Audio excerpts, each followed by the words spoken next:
Good evening, YouTube. Now, this has created a bit of a conundrum. I was chatting with the guys before we got started here. This is episode 46 of the BIC podcast.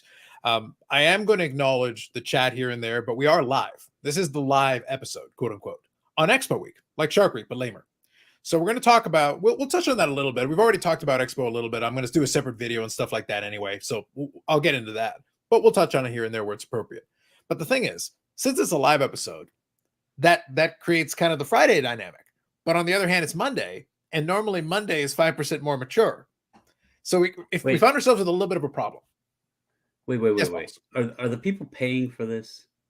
Like, isn't this like a members only thing, or did I agree? I tried to put it behind a paywall, but I think Eric pressed the wrong button and we took the wrong turn at Albuquerque. Damn, so unfortunately, Eric, we've got ourselves a bit of a problem here.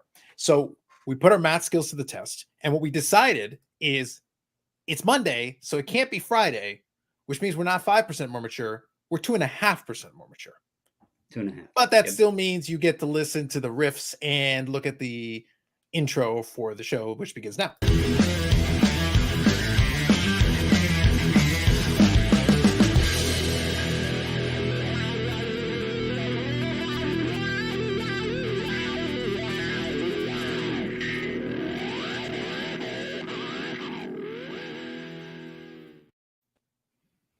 Ah, the sweet musical sounds of compromise. I felt it. And along the way, so for folks listening to the audio version of it, I am going to read some of the stuff in the chat to make sure I cover this.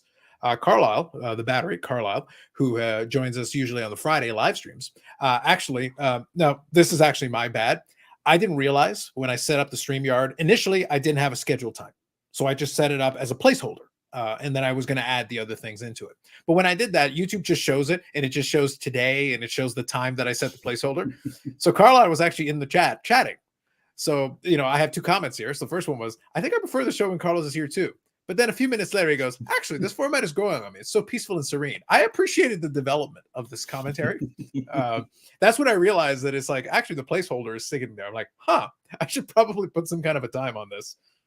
Wait. But did Carlisle really sit there for 13 minutes staring at the blank screen? I don't know what Carlisle was doing for 13 minutes, but I'm just going with what's on there. All I got to say there. So we got the Collector's Dream Orlando here. Hello, everyone. Good evening, Orlando. So I will touch on the chat here and there, but for the most part, I want to get through a couple of topics here, but I'm open to listening to the chat as well. Like I said, we're kind of splitting the baby a little bit here. 2.5%. We're gonna go right in that middle ground. Good evening to Jeff as well. Now, a couple of things we're going to touch on here. Bobbles, this is your moment. Your Ravens look pretty solid, pretty good. Is this your moment where you wish to gloat, or do we remember the tenet of regular season and just take it for what it is and on to next week? It's the regular season. I'm proud of the victory. It was way better than I expected. However, we are not undefeated. We have a couple losses that could have been avoided. One of which was kind of embarrassing. Shouldn't have happened. To the Colts, I believe. We will gloat during playoffs if it becomes successful. But until then, we are just a winning football franchise at the moment. And Carlisle has answered your question. Thank you, Carlisle. We appreciate you. Either way, we appreciate you.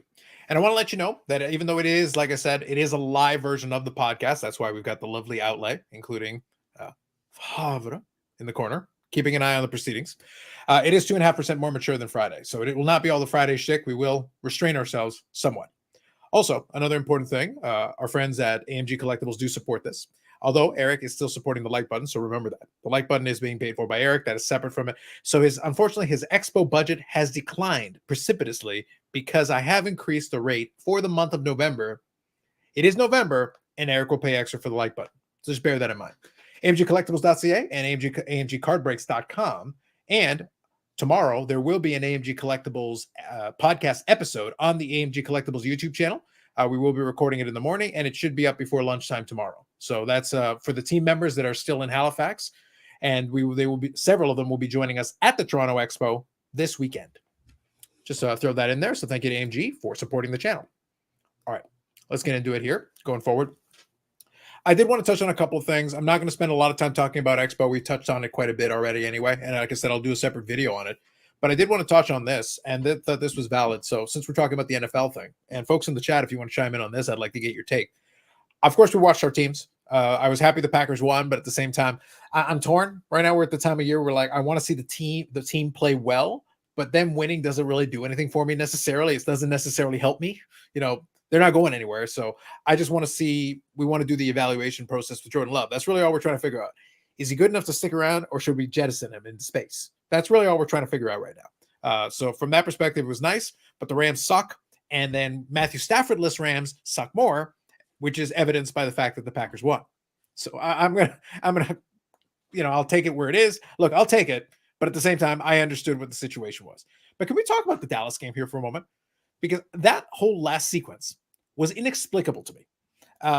First, the referees were trying to get them all the way down the field. Very helpful of them to try to assist and give them an opportunity, and yet delay of game, and yet befuddling play calls, and yet trying to run a play when you're clearly not ready. I have questions, Bobbles. Could it be the NFL wanting Philadelphia to have won, but didn't want people to leave the game, so they needed a way to make it interesting? #rigged. Listen, man, all I'm saying is the referees help. All I'm saying is the referees help them about as much as they can help. It was like, do you want us to score the touchdown for you? Like, we've done everything we can. We've put you in a position you have no business being in, and here you are. Do the rest on your own. I just looked over at the sideline there when they shot the shot over, and I'm like, yep, Mike McCarthy. Yep, inexplicable. Pretty much bad coaching. I'm like, yep, that's a team I've seen before. Luckily, it's not my team, so my problem is personnel. You could have lost to Washington.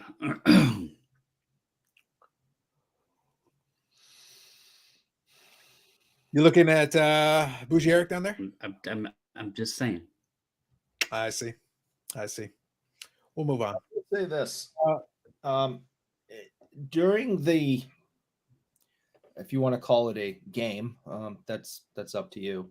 During the alleged game between the New England Patriots and the Washington team,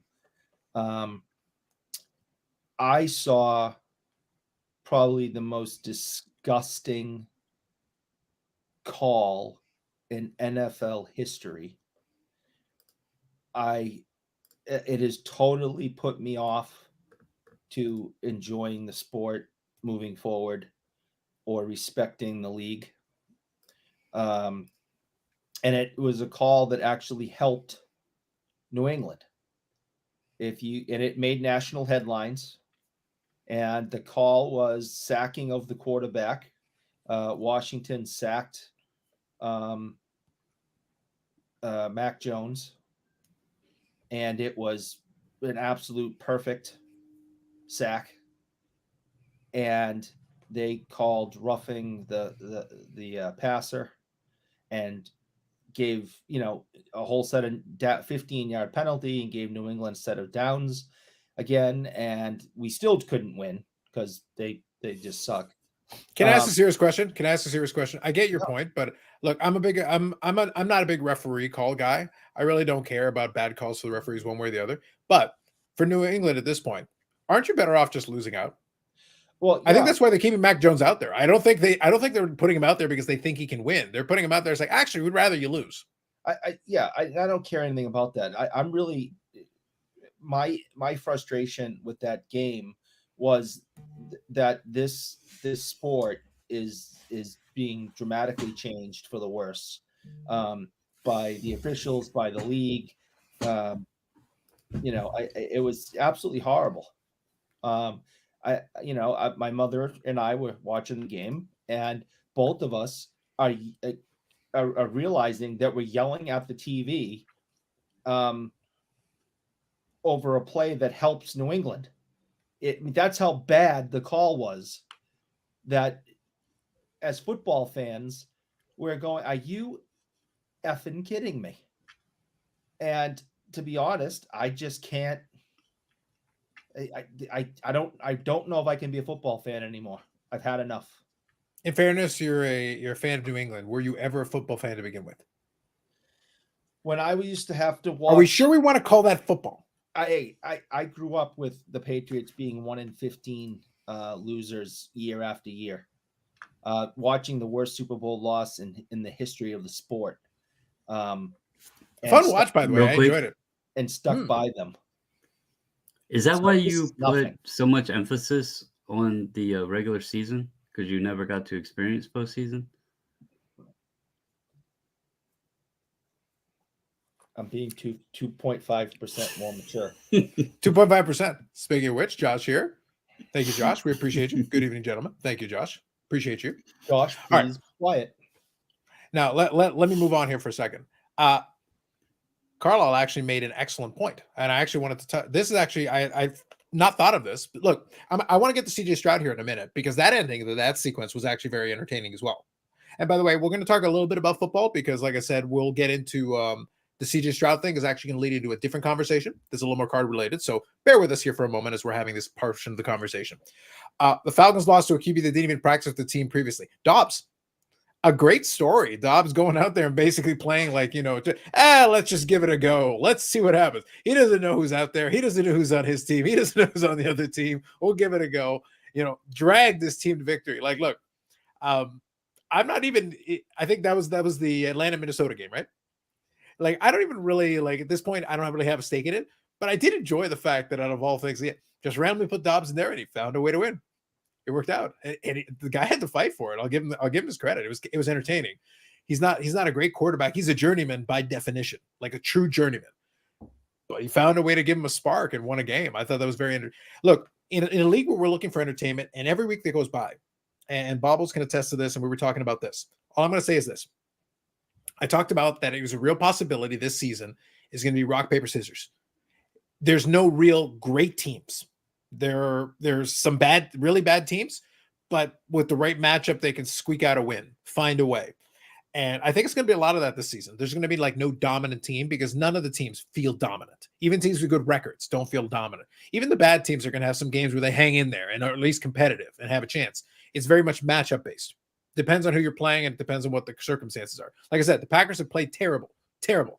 They didn't score a first half touchdown for like 5 straight games. And the only reason they did is they played the Rams.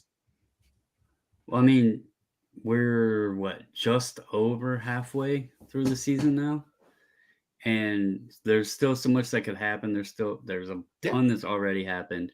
You could wind up with a Texas Rangers Diamondbacks type Super Bowl where it's not the teams you expected. It's not the teams anybody was interested in, but that's what you're left with because it has been so much like up and down. Mm-hmm. I mean, I looked at the schedule yesterday of the games and there was I think 2 games that looked like they were decent, but then there was so much talk about yesterday's games. Even most of them, the matchups were crap. So you got the Bills who are supposed to be good and they have pretty much sucked. So who knows who's going to pull it out in the end, but makes sense. Now let's touch on right now at this point, to be honest, kind of the theme that I'm talking about here with the Dobbs thing, with everything else. I'm just rooting Bobbles for entertainment. You give me entertainment, even if it's wacky, even if it's a little. Entertainment's good enough for me. I can work with entertainment. And the Texans and the Houston Texans Tampa Bay game. Now, this is a little behind the scenes in the Discord thing. We love to trash talk in the Discord. We talked about that a number of different times. However, one of my things was this was a perfect situation where Schadenfreude. The key to Schadenfreude is like black magic. It can turn on you. You got to be very careful how you wield. You must wield it judiciously. This is a pro tip. Our friend Paul made the critical error of celebrating too soon the Schadenfreude against the Houston Texans. And then CJ Stroud came back and won the game. I actually had a snarky comment, but I realized, wait, the dark magic of Schadenfreude doesn't work this way. Let me hold it back. I'm going to wait. I'm going to wait until the result is done. And then he came back and drove the team down and got the touchdown and got the win. But the big thing is, as a rookie, and this will kind of lead into the main topic here. And as a rookie, had a phenomenal game, set the rookie record for yards, threw for 5 touchdowns. It was about as good a performance as you can ask for from a rookie. And I'll get into how that relates into the cards here in a second. 470 yards, 30 of 42 passing, 5 touchdowns, 0 interceptions. back and forth game. Baker actually drove his team down, and they were able to get the lead there late, and it almost looked like Baker was going to steal it. It would have been funny for Neo, though, because Neo was very much in the CJ Stroud camp, even though Baker Mayfield was once upon a time his guy. So Baker almost snatched it away, and then CJ Stroud took it back. Now, here's the thing. A fun performance. If nothing else, it was very enjoyable to watch as somebody who doesn't have a horse in this race. But this is part of the conversation we had earlier when we were talking about it. So you got CJ Stroud now. He's had this big moment. During the boom, during that big moment where everything was happening, this would be the moment that everything would explode, everything would go off, and we get these ridiculous eye-popping numbers. We're going to get some good numbers. But the thing is, with the whole Fanatics and Panini situation going on, CJ Stroud doesn't actually have that many cards available for you to speculate on, even if you wanted to. Again, economic environment, all that taken into account. But imagine, we were talking about it beforehand. Imagine what an NTRPA, imagine what a Prism Gold, or Prism Nebula 1 of 1, or one of these various things that are there, even a Prism Silver. What would a Prism Silver be doing right now? You have Mosaic, you got Bowman U, you've got a couple different cards, you've got some of the Tops Now cards, I think. You've got the autograph ones that are doing well. But the amount of cards we've got available, if you wanted to try to wade into those waters and try to take advantage of this economically, is actually a very small amount of cards, which is kind of funneling what resources are going to try to do that into a very small number of cards. And it's played a weird dynamic. So any thoughts initially on that? So, as I said before we got on here, it is a weird dynamic, but there was something I didn't think about when we were talking about it. What this could, and we don't know what the future is going to hold here, but yeah, I think right now you could see, and again, who knows how he finishes the year up. If he continues this, it could continue to go up, but this could possibly be the peak, so to speak. I don't want to say the ceiling necessarily, but the other part to the equation is you're going to, whatever outcome happens between Panini and Topps. I know, Dakota has discussed, if the Fanatics starts making football, it's not going to be this inflated price on products and everything else.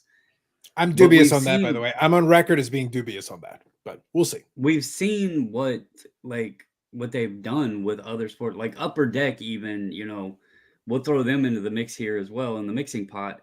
They know Connor Bedard's hype, and Series 2 is already higher. Now, whether that's Upper Deck, whether that's distributors, shops, whatever.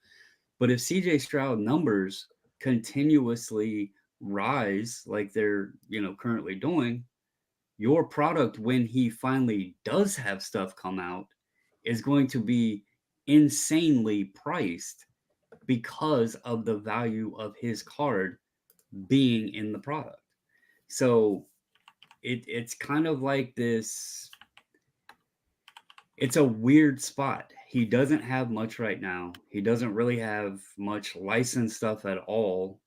Yeah. And then he's exploding based off performance, which is going to lead to higher product of whatever kind that comes out. So you're going to be footing the bill to even have a chance to get his stuff. So that's exactly it. And that's the part that I'm kind of curious about. Like I said, we're wading into interesting waters, if nothing else.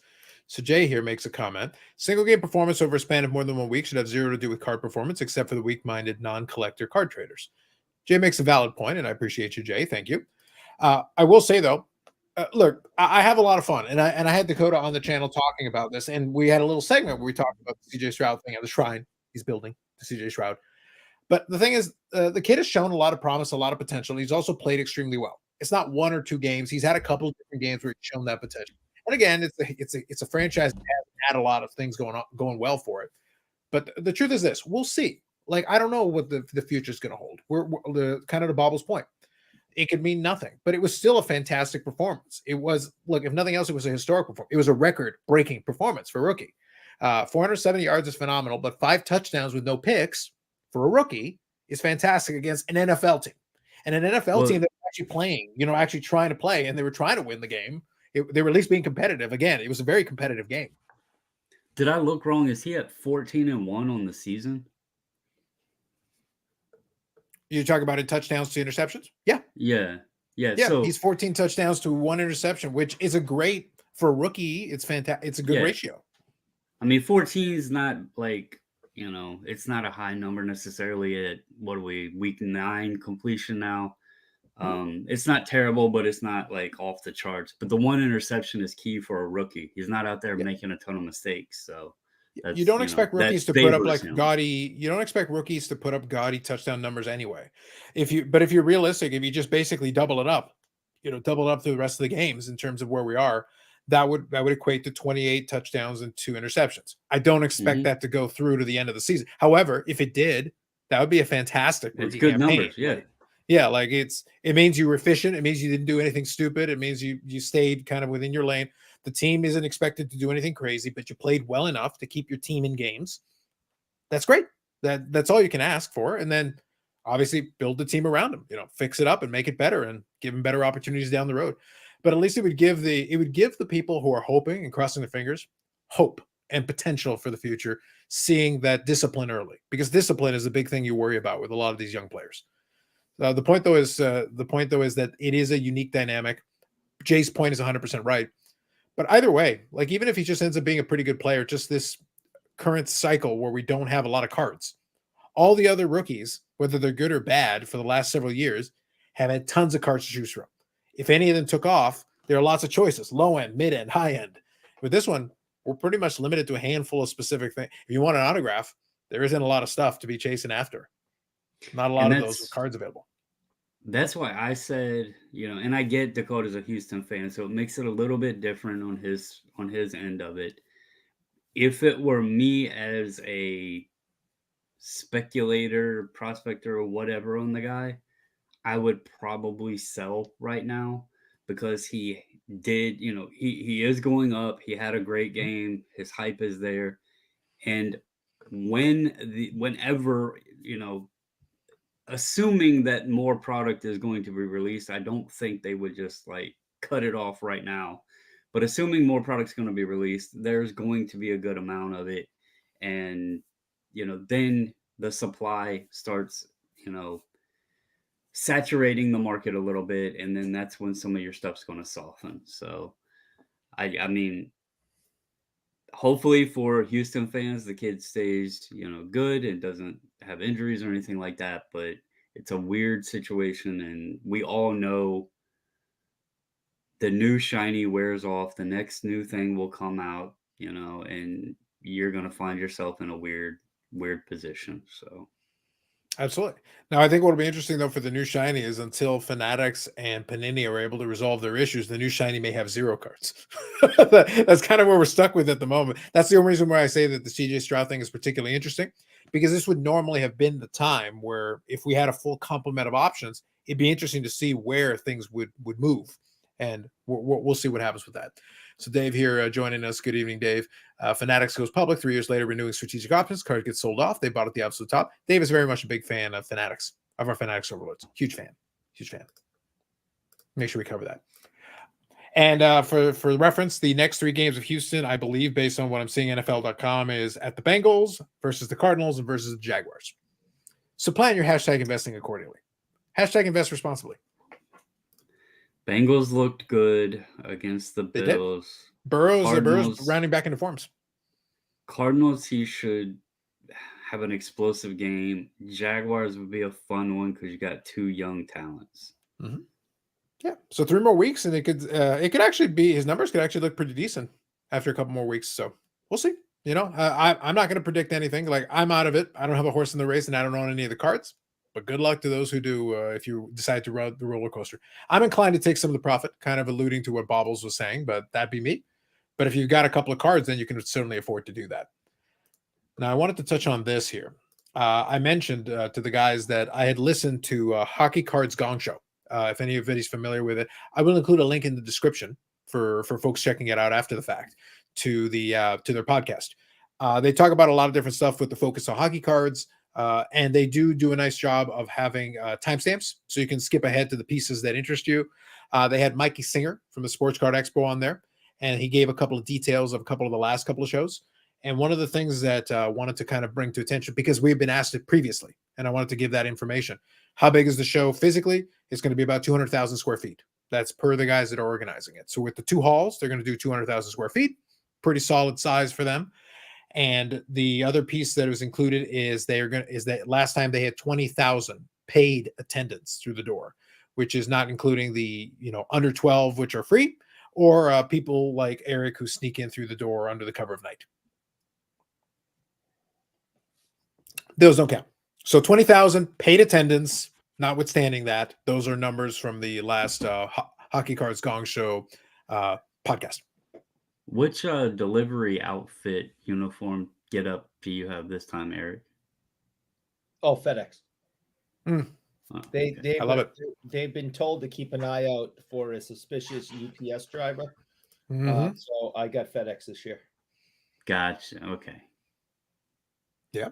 Thank you, Jay. Appreciate you. I'll get to some more of the comments at the end. I want to get through a couple of the topics we're going to talk about. Now, one other thing I wanted to mention, this would be worthwhile for my Canadian friends here who want to take advantage of it. This is actually something that I saw them post on social media, so I'll share it with you if you didn't catch it for whatever reason. Ship My Cards, which I've talked about using quite a bit of time. They are going to be at the expo. They're going to have a booth. And as part of what they're doing, and you might want to get in on it sooner rather than later if you'd like to take advantage of it, they are going to be taking some cards up with them. So what they've done is they do a limit of 10 cards, and for $10, they'll actually take them across, and they'll be available for, I think, Friday pickup at the booth.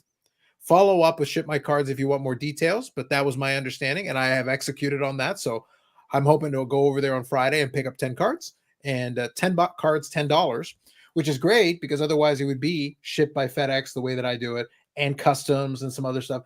You do you. But the fact that they're bringing it over and I can pick it up on Friday and go over to the booth and grab it directly, and it's a 10 card limit. So I picked and chose specific ones that I wanted to have, but that could be a fun, not mail day from Ship My Cards that I could have during Expo week. So those of you, we're telling you this on Monday that we're recording this and we're doing the live. So if you're in Canada and you want to take advantage of that at the Expo, they're going to be doing drop off on Friday, but you might want to get in on that sooner rather than later if you'd like to take advantage of it, because that window is going to close shortly. So I just wanted to share that since that's a thing that I'm taking advantage of myself. Perfect. Eric, question for you. Yes, and we'll shift it over a little bit here into a little Expo talk. And also, if anybody wants to have anything that we'll talk about in the chat, this version of the podcast was going to be shortened up a little bit. I'll cut it out for the audio version where I'm going to focus on that. But for the YouTube version, you get the whole thing, including the chat, the audience participation. So anything you guys want to chat about, you let me know. Question for you. Obviously, we got a lot going on Expo-wise. We're going to be hanging out with a lot of folks, dinners and stuff. Is there anything in particular that you are looking for in the realm of autographs? Are you going to be partaking in any of that this time around for Expo? Yeah, I have a box sitting on the floor behind me with several things in it. I will, with being 2.5% more mature, I will be meeting up with Marcel Dion. We will be getting things signed for the shop. Hopefully I'll have the opportunity to meet Dave Taylor and Charlie Simmer. Also, the Triple Crown line, and get some things signed by them, kind of behind the scenes. I'm also looking forward to getting things signed by Les Binkley, Jacques Leperrier, and Wayne Cashman. There you go. That is Yep. So I'm looking forward to doing some of those. So, and Binkley and Perrier is because I'm always working on the 6970 cards, getting autographed, and both of them have cards in that set. Cashman does not, but I have a few other things. I also I'm trying to get as many Toronto Sun Times 1970, 71 Toronto Sun Times inserts, the ones with the 2-hole punch in them, right? Mm-hmm. With those, right? You can check them out on the Needham app. You sure can. I mean, I can't. You can, because one, I don't fully believe it exists, and two, if it does exist, I've been banned from it for some reason. Yeah. But yeah, the Toronto Sun inserts, I'm trying to get as many of those signed as possible. So, so yeah, I'm definitely getting some autographs done. Nice. So, nice. Isn't this the expo where Bobby's app goes live? It is, yeah. Well, technically, it is live now. It is live now. It has gone in, and now is kind of the people giving feedback, except for Eric. Actually, it was very funny. I'll share a little story. I downloaded it and started playing around with it a little bit. And obviously, you got to have an iPhone app and you got to have an Android app. And this is something we'll talk about with Bobby later on because it's something that they've experienced. There are some certain complications. I was having an issue that a couple of other folks were having with seeing some of the text in some of the screens and such. And if for whatever reason it wasn't showing up properly, I couldn't read it, couldn't see it properly. Now, what's funny is obviously troubleshooting. You got to know what kind of phone you have, what the software is, all the usual stuff. I've been on the other end of it, totally understand. So we tried to cooperate and give some information here and there. You know what it turns out to be? Because I've got my phone set in dark mode, that was it. You flip it over to light mode, it's all perfectly legible. But it's something as silly as that can cause an app to be a little wonky. Now, I like it in dark mode because obviously, it's a lot of brightness on a phone. Like my eyes prefer a little reduction in glare. But if I want to use the app properly, I got to turn it off. Now, that's okay. Now I understand that, so that's fine. I can do it. But it does work. But you have to turn it off. Was there an old man mode for Eric? Yeah, it's basically one button, and all it does is it shows him Dit Clapper and Reggie Lemon. Okay. That's it. That's all it shows. Sure. Yeah, it filters everything else out. It just focuses on those two things. Now, unfortunately, Eric doesn't have access to it because permabanned. But if he had access to it, it would be one button. Just got this today. This is the Bruin Centennial puck with Reggie Lemlin's autograph on it. Now, if you don't know, that's only his last name. He signs Reggie on the other puck. Because he is on the top 100 Bruins of all time century list. So he gets to sign the 100th anniversary puck. 100 greatest Bruins. And he is on the list. And the list stopped at 6. It was top 100. Well, but the problem is they could only come up with 6. To be on the mature side of things, I was sitting here thinking, because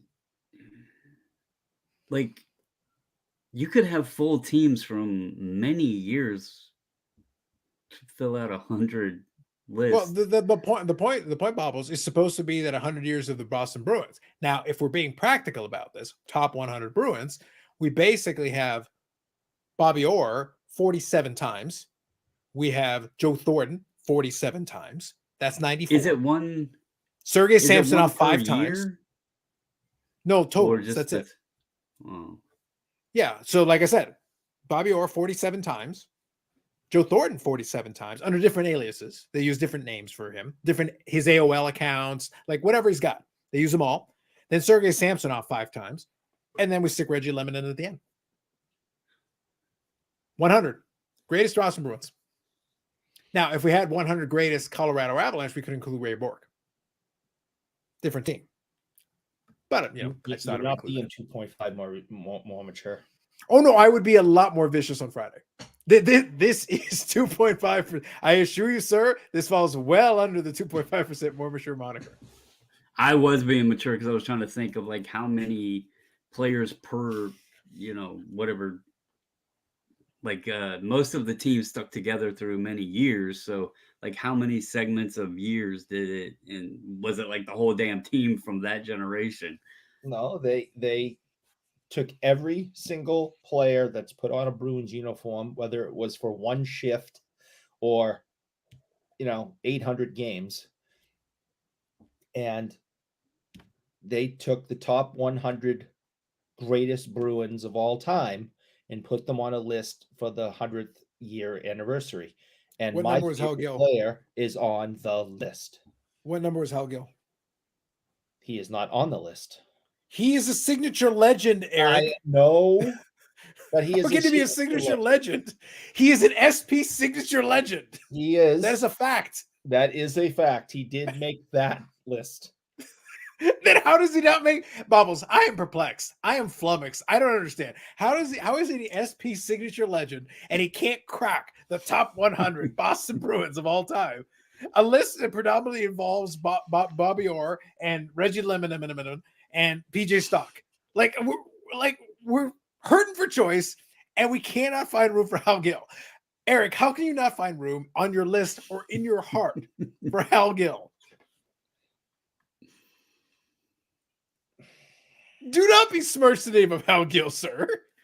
He's a signature legend. Do not understand. Was Pasternak on the list? Hal is a signature legend, and we're all very proud of him here in Boston for that. He unfortunately did not make the cut for the top 100. I'm sure he was like 101. Brutal. If we had just put Bobby Orr 46 times instead of 47 times, he could have cracked the top 100. This is exceedingly disappointing. This is very sad. I actually kind of want to look at this list now. I'm not going to lie. I kind of want to look at this list and go, how many times are we going to go, who? If I have to Google you through like 3 layers and go into the dark web, were you even on this team? Are you sure? What number was Dick Clapper? 5. Fantastic. Okay, great. Good to know. Carlisle says, and now, folks, so also, we will continue this. This will be the BIC pod after hours. It's live. We're going to continue forward.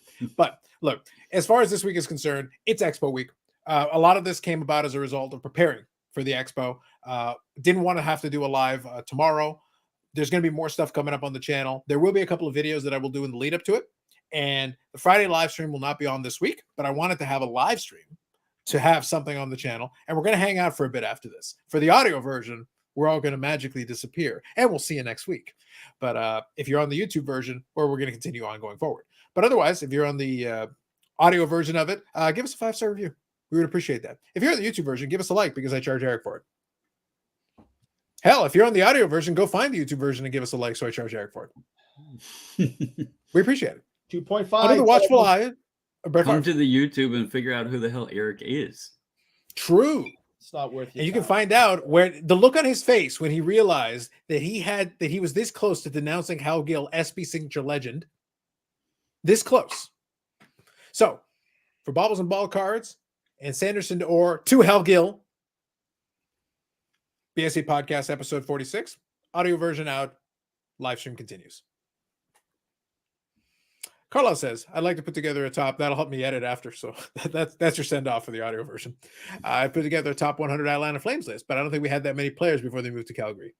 And Sadness, guess who's Carlisle. on that list? Hal Gill? Reggie Lemlin. Oh, that's true. There you go. It makes 2 lists. He's Also, Carlisle, if you guys check out his YouTube channel, he had a great pickup. He's had some great pickup videos in the past, but this particular one included a lot of the, I'm going to mispronounce it, so I'm going to butcher it. It's like the Oral Vision records. There's like these records that came out in, I think, I want to say 1964, and he got them back in SGC with the holders and everything, and he's got a lovely display. Check out this YouTube channel. Go check it out. Give him a subscription, and check out the pickup video, which includes those records. Very cool looking. Some great players in them as well. So I wanted to give kudos to Carlisle on that because it was fun. I just want to show Carlisle something. Would you mind making? Go ahead. Go ahead. I would like to show Carlisle something. Make the screen big. Go ahead. So here we are. This is a game used Converse puck, official game used NHL Converse puck of the Atlanta Flames, signed by Reggie Lemlin. So I know you're an Atlanta Flames fan, and that is a game used Atlanta Flames puck. There's not too many of those left. Amazing. And Reggie has signed that as one of the greatest Flames of all time. Good stuff. So, good stuff. Maybe he'd enjoy seeing that. Nice. Paul here says Sean Thornton is on the list. That's right. Who knows how many all-time greats? Well, people were afraid not to put Sean Thornton on the list because he could still probably kick everyone's ass. All right, top historic 100. Let's see if we can get this here. I want to see this. All right, historic 100. Let's see. These are notable names. That's all well and good. I just want the normal list. Can be found here. Okay. I'm just looking. Leo Boyven? Yes. What era did he play in? 40s and 50s. Mostly 50s. Keith Crowder. That sounds like clam chowder. Bobbles. They're making this shit up. This is Chat GPT. Crowder played in the 80s. It is Boston. I got suspicions, man. I got suspicions. I got questions. We got Dallas Smith, Rick Smith. I'll be seeing them. They're coming to the shop on the 19th. John Wensink. One of the toughest guys of the 70s and early 80s and part of the Lunch Pail Gang. Goat of Goats, Phil Kessel. Is this live? Nay. No. No, Kelly, it is not. Could be Eric's favorite, Joe Thornton. I know. Effing hate Joe Thornton. There's nothing in this collection with his name or picture on it. This is actually true. Oh, no, wait. He's on the list. Ha! Gotta have Joe Thornton. I have Greatest Boston Bruin ever. I have nothing of him. Second only to Sergei Samsonov. I have nothing of him either, but it's not personal. What's your problem with Chris Sergei? Look, you've already besmirched that. So, folks, the BIC pod portion of it is over. I did want to hang out and have a live stream, so now that's what we're doing now. I know it's confusing. So what we're gonna do is we're gonna do this. Bam. Oh well, yeah. The gazing eyes of Brett Favre are no longer upon you. Feel free. Feel free. You may speak freely. But I thought we'd hang out. But we gotta have that. It's like Joe Thornton, yes. No. So what's your issue with Sergei Samsonov? You say it's not personal. Why do we not have some Sergei Samsonov? I have a problem with Sergei Samsonov. We're going to the expo. We can find some Sergei Samsonov. That's wonderful. I just don't collect him, but it's nothing personal. Wow. Bobbles, I don't know. Joe Thornton because I don't like him. Yeah, but we already established it. You said the Sergei Samsonov thing's not personal. So why do we not? We need some Sergei Samsonov swag in there. God damn it. You find Eric, you throw some Sergei Samsonov at this man. All right, I'm looking for some Sergei Samsonov.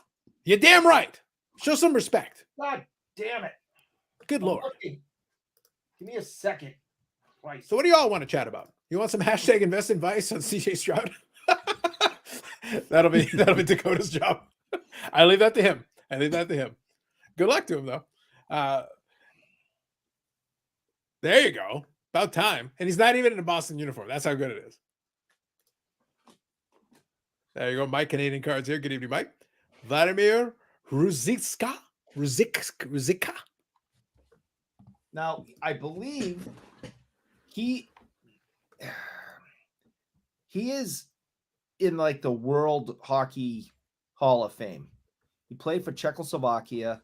He came over here as it started his career in Edmonton, then came to Boston, but he really made his name on the world stage and was played in Olympics and Canada Cups and World Championships. And I think he's like a world, one of those IIAF, whatever the hell they're called. I think it's double IHF. I think he's in their Hall of Fame. Drafted by the Leafs originally. Thank you, Mike. Sounds good. Sergei Samson. I can't believe I'm looking at Sergei Samsonov. You should show some respect. Look, you already disrespected Hal Gill. Bobbles, this man, I'm a big fan of the team. Disrespecting SP signature legend Hal Gill. What the hell? Look at the Sergei Samsonov. Can't believe I'm just spending my time. So, folks, it's a Monday. What do y'all want to chat about? New week? What's going on? I did chat with some folks related to the Dallas show. It looked like it was a little bit slow. The feedback I got is it was a little bit slow, but obviously there's a lot of factors that could play into that. I'm not going to draw any major conclusions. And the expo is kind of its own beast. So I'm going to treat it as its own separate entity. I will judge it based on what we're going to see. I don't know. We'll see. I think there's definitely a lot of stuff that's planned, at least tentatively for now. I mentioned already a couple of things that folks can keep an eye out for. There you go. So it'll be my mission. I'll talk to the people, Bubbles. I'm going to make sure that by the time Eric leaves, he's going to be buried in Sergei Samsonov. He's going to get pelted with Sergei Samsonov on his way out the door. That's all I need. You were going to say I have that. I don't need any more. Sergei Samsonov is good for me. I don't want any more. He wants all the Sergei Samsonov. No, How is Joe Juno not on the list? Who knows, man? Who knows? Look, I'm confused at how you got to 100 Boston Bruins that are good. Promise you didn't. Joey Juno. Did Yager make the top everyone's top 100? He should have. Obviously. It's a valid point. Listen, if you look at the name, he is top 5 greatest Bruins of all time. But so is Jacques Plante. And most people don't even know Jacques Plante even played for the Bruins. And here is his only Bruins card. Okay? He wasn't there long enough. But for those who don't know, Jacques Plante played for the Bruins. There he is right there in his Bruins uniform. You can't, just because you had great players, have a cup of coffee on a team, doesn't mean they're one of the greatest of all time on that team. They're both the greatest of all time list in the league history, but not as great as Bruins. Both of them were barely there. Eric, though, aren't we all barely there? You're barely getting a little philosophical in here. Bitch. We're really here. Sergey Samsonov cards. You can go screw. Sergey Samsonov. You can go Respect. screw. Respect. But look, let's face it, Bobbles. Let's be real here for a minute. He's talking about we've got all this long history of it. The Boston Bruins have been around a long time, 100 years, no doubt.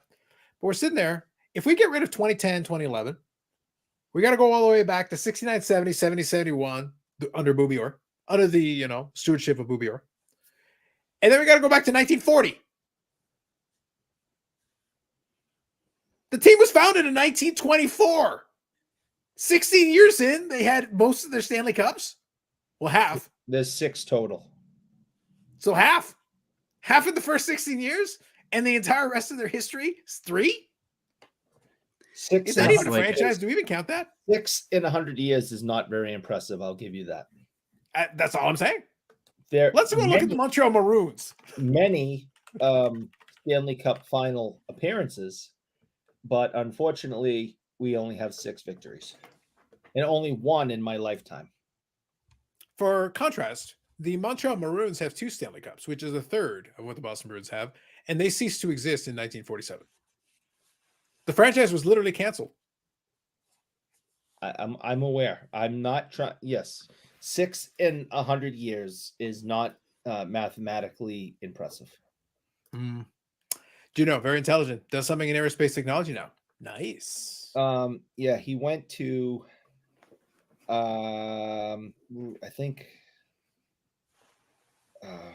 He went to a tech school.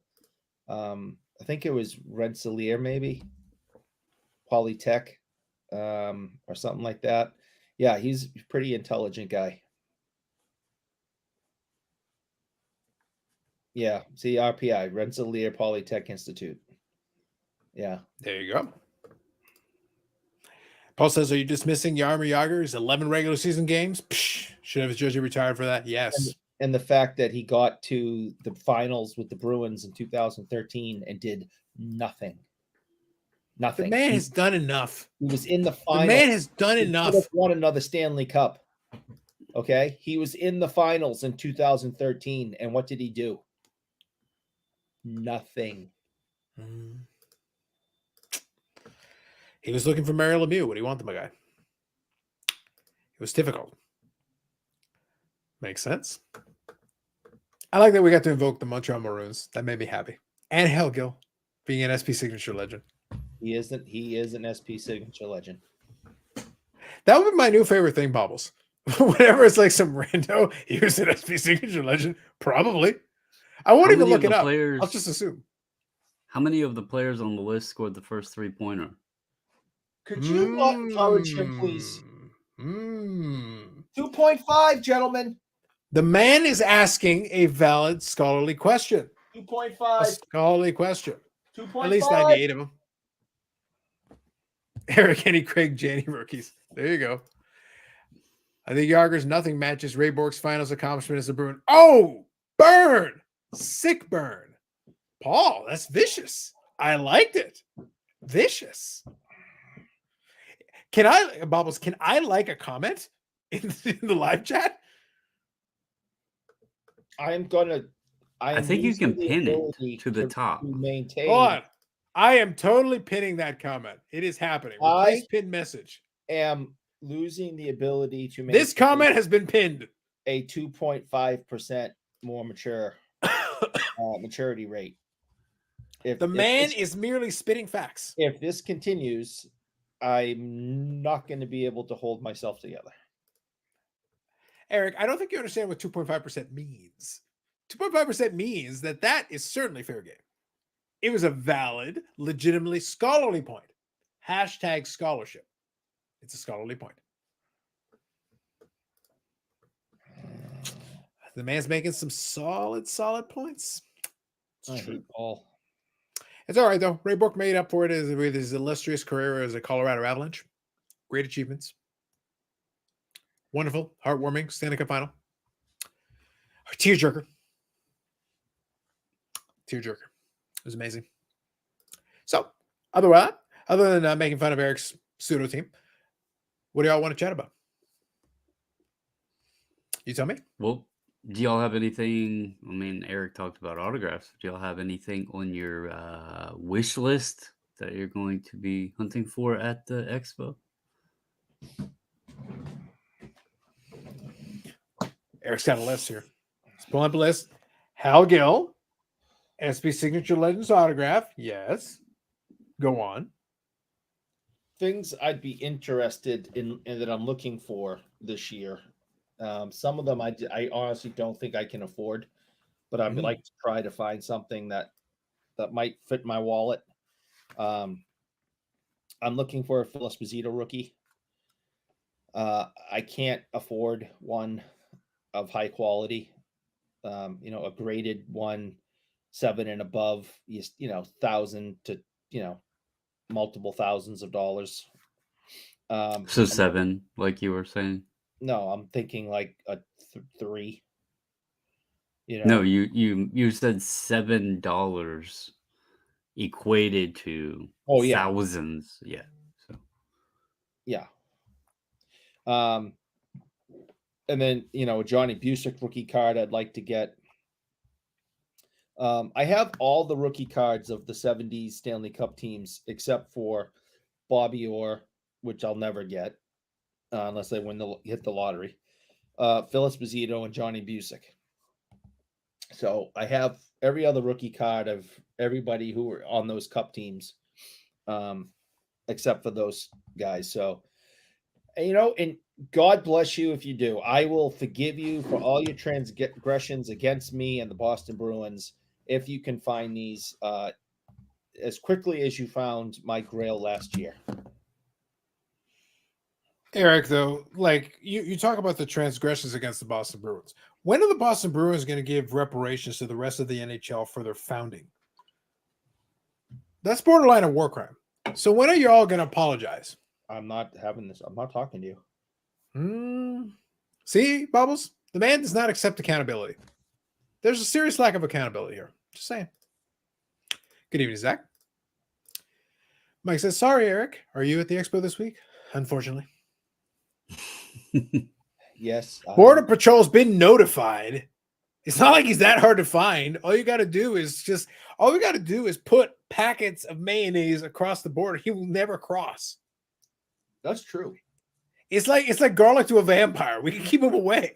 All we need is industrial amounts of Miracle Whip, Bobbles, and we're saved as a nation, as a people, as a people. Does Eric think the 1965 Bernie Perron Coca-Cola card would look good autographed? It would look very good autographed. That's another set I'd like to try to get, and because for those who don't know, they came in like an accordion panel, and they're all serrated and stuck together. And getting the individual ones that have already been torn off isn't that difficult, but finding them in the accordion still and in really good shape is a little bit more difficult, and you have to pay for that. And on that strip of cards, you'll have, if you consider these Coca-Cola cards to be rookies, you will have not only Bernie Parent, but you'll have Jerry Cheever's rookie in this accordion. So it's really a kind of a fun thing to have. But so I'll be on the lookout for that also. Look at you being all fancy. So let's scroll through here. Brendan Ryan, good evening. Did someone say bounty? Maybe.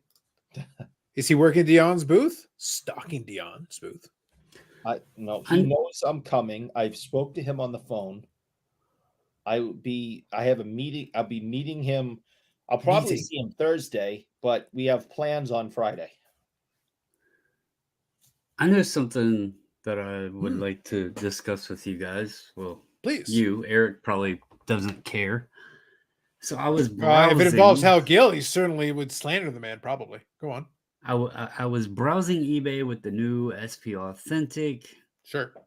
And I was curious because I don't recall them doing so many different variants of rookie player cards in the product between Future Watch autos, and then there was so many different things. Like, is this going to hurt the, not necessarily, like, is it going to be where just the SP Future Watch and all of the rest of the garbage is going to be overlooked, or is it going to start confusing people and maybe shifts start taking place or whatever? Just opinions on that, because there was so many. I was looking for Maddie Beniers because obviously she's a Kraken fan, but it was just like, what the hell is all of this? It used to be the Future Watch auto, the inscribed dated one. Then you would have like the patch auto, and then they may have the non-autographed. I don't remember what they called them, but they had like the non-autographed one, and then maybe like the blacks. But there was so many different things. When you pull up SP Authentic Maddie Beniers, I was like, what the hell is going on? Yeah. So, okay. Let's so here's the 2.5% more mature version. All right, you ready? Okay. So this is for you, Bobbles, and Eric, and folks in the chat. Billy, earmuffs, cover your ears. I understand what Upper Deck is trying to do. I do. I actually 100% understand it. They're fighting a losing battle with whiny collectors who will complain no matter what. You put mostly base and just include a couple of hits. Why do I not have enough hits? You try to move away from autographs and memorabilia. Why are you moving away from autographs and memorabilia? You try long odd inserts. You complain about that. You say we want more value, quote unquote. So you put more hits in it. Well, more hits means you got to come up with more variations and versions of it. This year's SP Authentic and Series 1 got a taste of this too, but people are willing to forgive Series 1 because they're still getting your complement of Young Guns. This is an important point that I'm making here, a critical point. Because you can open the box and still get 6 Young Guns per box. This is important. Because that is still true. You can mess around with the format. You can do a couple different things. You can stack it. Every pack has 3 hits or 3 inserts or 3 parallels or something inside of every single pack. Well, what happens is at a certain point, when every pack has something special, nothing is special. Eventually you run through.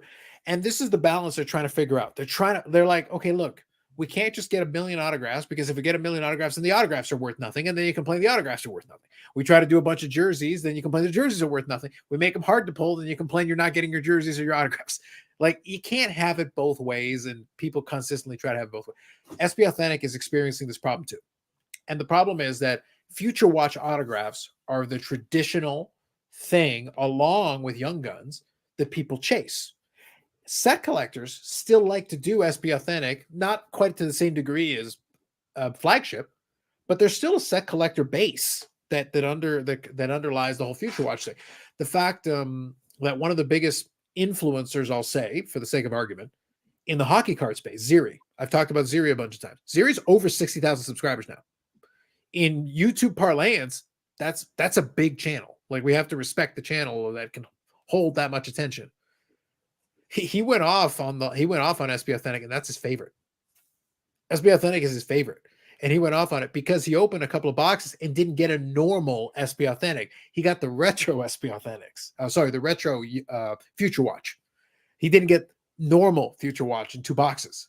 The problem is that in Canadian dollars, SB Authentic is $250 a box, or maybe $230 if you get a good deal on it. So think, forget everything else. Coming that it's like very 90, like 90. Yeah. So the thing is, not like, many cards in it. Yeah, but let's use our common sense here. Eric always talks about the exchange rate, and the thing is, no matter what, he talks about the exchange rate. At the end of the day, he's still going to be taking out loans. We'll figure out a way to make the exchange rate work so he'll still pay more, no matter what it is. It's $100 US or $57 million Canadian, but by the time he's done, he paid $500 million US.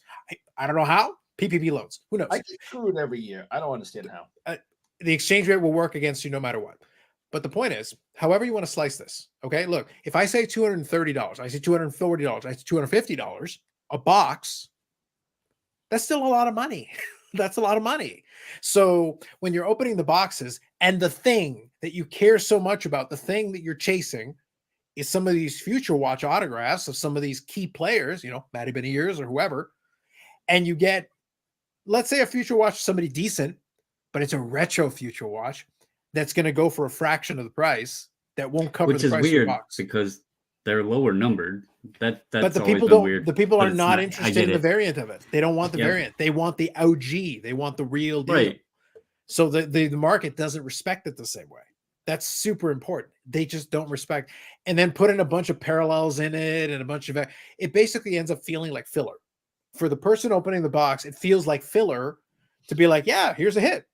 Okay, cool, but these hits are like $2, $1, because the market doesn't care. So I can sympathize with Billy and Upper Deck's dilemma. They're trying to figure out a way. They've got people complaining to them in one ear. Oh, but it's all base and a couple of Future Watch autos, and that's it. And then you got somebody screaming in the other ear when you try to put in more hits. Oh, but these hits don't mean anything. It's like, guys. so I can sympathize with them, but at the same time, it was predictable.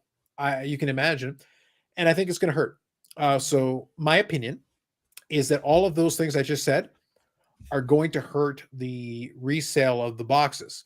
So does that mean they're not going to move? No, they'll move. But will they move more slowly than SP Authentic years past? Possibly. And I think that will send a little bit of a signal to the market. Because again, Series 1, for all its things, move pretty quick. Those early boxes.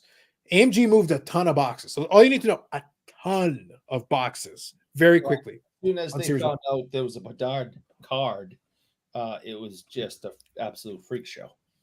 Well, another aspect of this that we could tie back into the previous conversation of CJ Stroud is it's going to be harder to move these products, and it's going to continue to get harder to move these products because although Beniers was good, Shane Wright was decent, you don't have like this cream of the crop rookie that was even a part of that class. You had some good guys, but now they're in their second year, and you have people that want their SP Future Watch, but being behind so much is taking away that prospecting element. Series 1, you still have unknowns in there. Like you could have a guy that might be $5 today, like Jason Robertson was when I was buying him, and turns out to be a decent player. You have those unknowns. It's tougher for people to pay a premium, air quotes premium there, on these products when you already see what like caliber of player you're getting out of it. And that makes it tougher to move them products. They want the premium price on the box, but people know that the return's not going to be there for what they're getting out of it. And it just makes it tougher to move. People like the prospecting element. That's exactly it. So like all those points you're talking about are key to this. Like, so if we're being serious for what this conversation we're having, all of those things, by the way, we're talking hockey, but it doesn't matter. Pick your sport. It's the same principles. The principles don't change. The concept is exactly the same. these companies are struggling to find this balance between people don't really want base. Like they really don't. But then at the same time, if you don't put base in the box, well, what are you putting in the box then?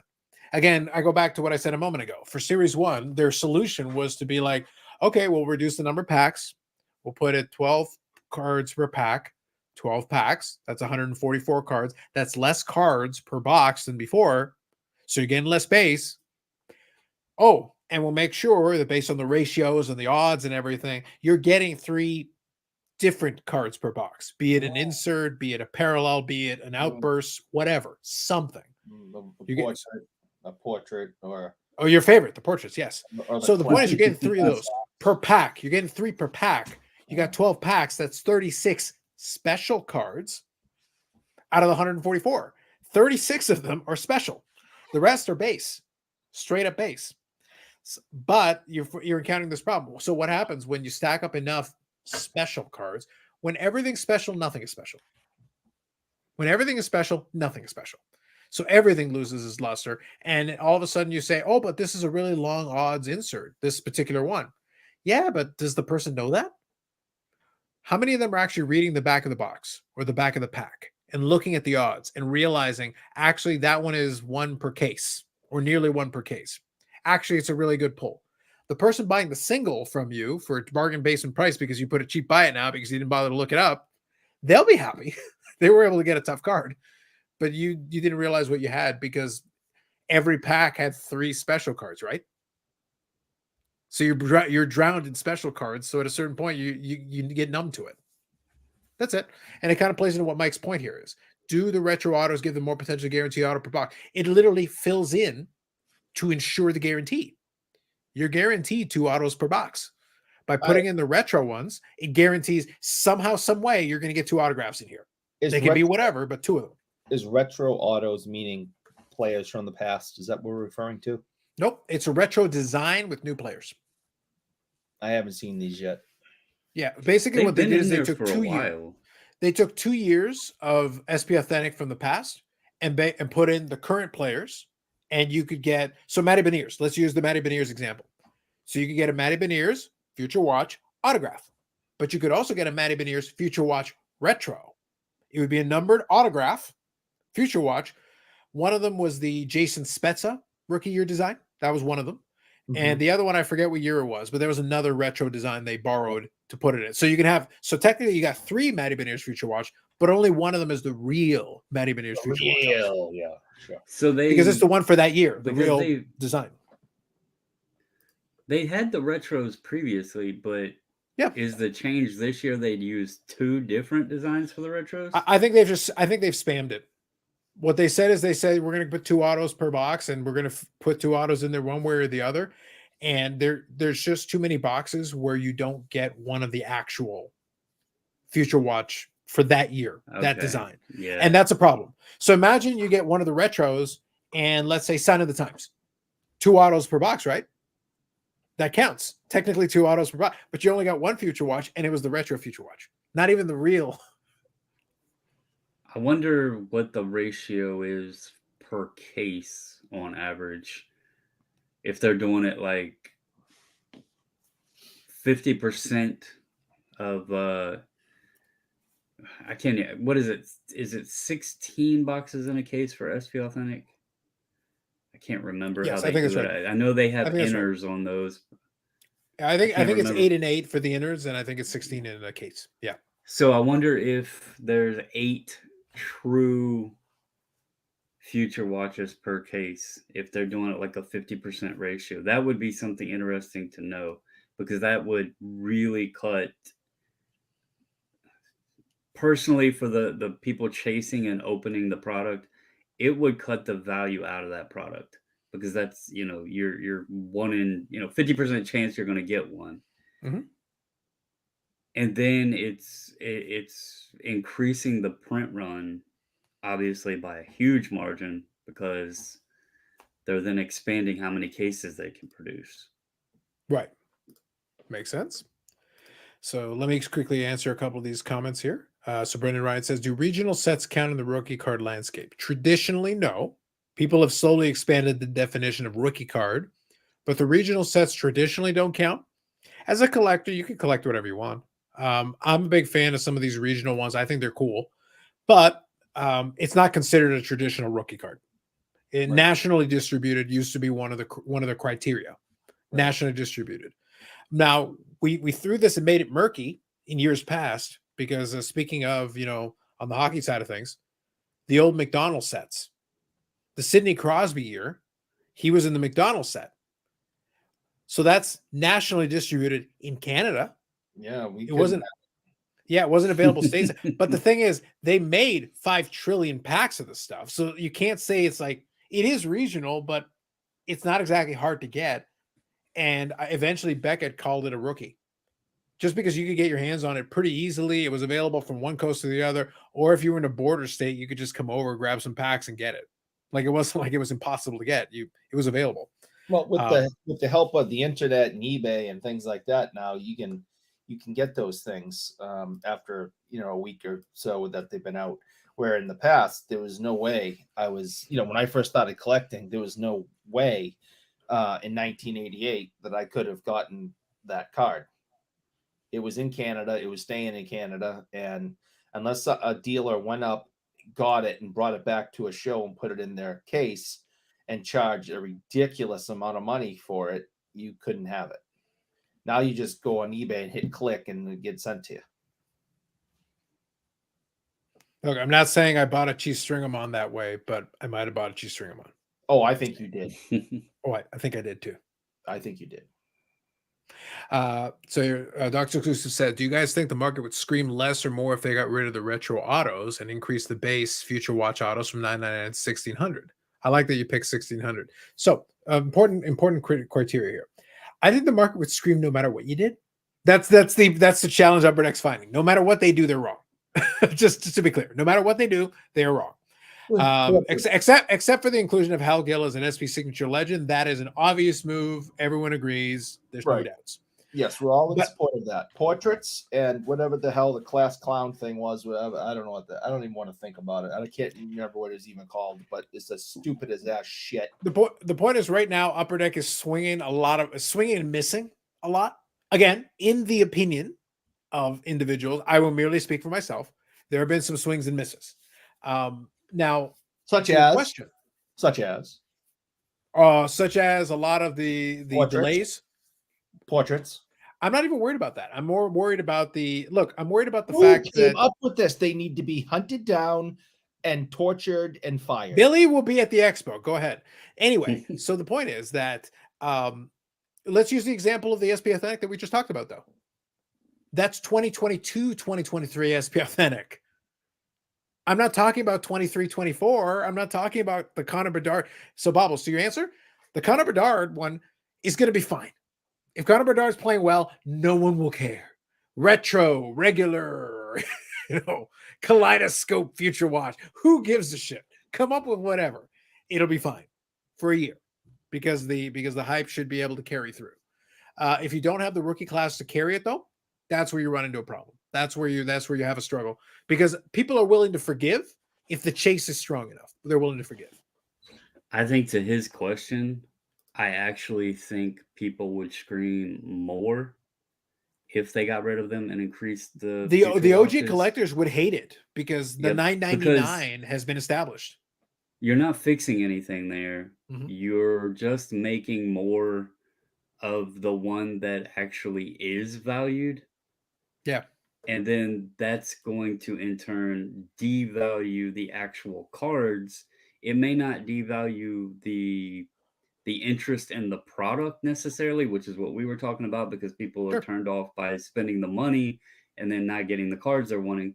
This, you're just putting more into the market, which then is going to devalue the cards themselves, which in turn isn't helping the cost of the product either, because then you're getting the card you want, but it's not worth the box price still. So I think they would scream more. Yeah, no, I agree. The big problem, look, I think we can talk about every person that wants to scream on the internet's got their own issues and their own reasons for doing it. However, I think the theme that we're getting with the SP Authentic discussion is a lot of people screaming about dilution. Dilution just means it's like, all right, you made it a different design, but all you did was reach into the past, grab a retro design that gave you a way to make more autos and put it in there. Well, because we use the old design, now it's different. So it's not the same. See? So we can give you, we got the $9.99 Matty Beniers. I'm using him as an example, but we've got the $9.99 Matty Beniers, but then we can do a $5.99 Matty Beniers and a $4.99 Matty Beniers. And see, it's 3 different designs. It's fine. No, you made 2,000 cards. If they made them a very, very short printed retro design, people would then actually want them and wouldn't be mad. But putting them as filler to create more product and then diluting the value of the box that you're buying, that's where people get pissed off. So, well, I think we've proven in the past. I think I've shown this card before, but since I've got the window here, I can quickly show it. Look here. We've had this kind of thing in the past. So here's a UD Premier. This is a retro. This is a retro design of UD Premier, but it's Jamie Benn pulling it into it. On-card auto, patch card, but you numbered it to 25. That's what you limited it to. It's fine. He didn't have a super rookie in the Premier collection originally that looked like that. You did that after the fact. You retroed it, but you kept it to 25. That's really important. That's super important, is that you kept it limited. So you made it into a chase. You made it into a chase card. That's different. Dave here says, how soon before we get official AI autos, IE auto pens? Eric's working on it. Any day now. Mike says, Ziri got 2 autos in 1 box. He was hostile. 2 retros. Yes, you got 2 retros. But that was the point. But imagine, that's kind of what leading to what I was saying to Bobbles. Imagine imagine you're a super fan of SP Authentic. So when we're talking about Ziri, I'm talking about a super fan. He's not a regular. He loves SP Authentic. Opens cases of it every year. And he's a very popular YouTube channel who gets watched by a lot of people. He collects the Future Watch autos. That's a thing he does. He loves collecting the Future Watch autos. So imagine Bobbles, he opens 2 boxes of Future Watch at $200, $250 per box. 2 boxes, gets 4 autographs. None of them are regular Future Watch autos. 0 Future Watch autos in 2 boxes. That's not a good time. That's $500. And you didn't even get what you were shooting for. You got some other autographs. The retro ones don't sell for as much. They're not short printed. They're relatively speaking pretty high printed. So they don't hold the same value. The collectors aren't as interested. So that I can imagine why, I can respect why he would be upset by that, because you paid good money. You were shooting for a certain thing.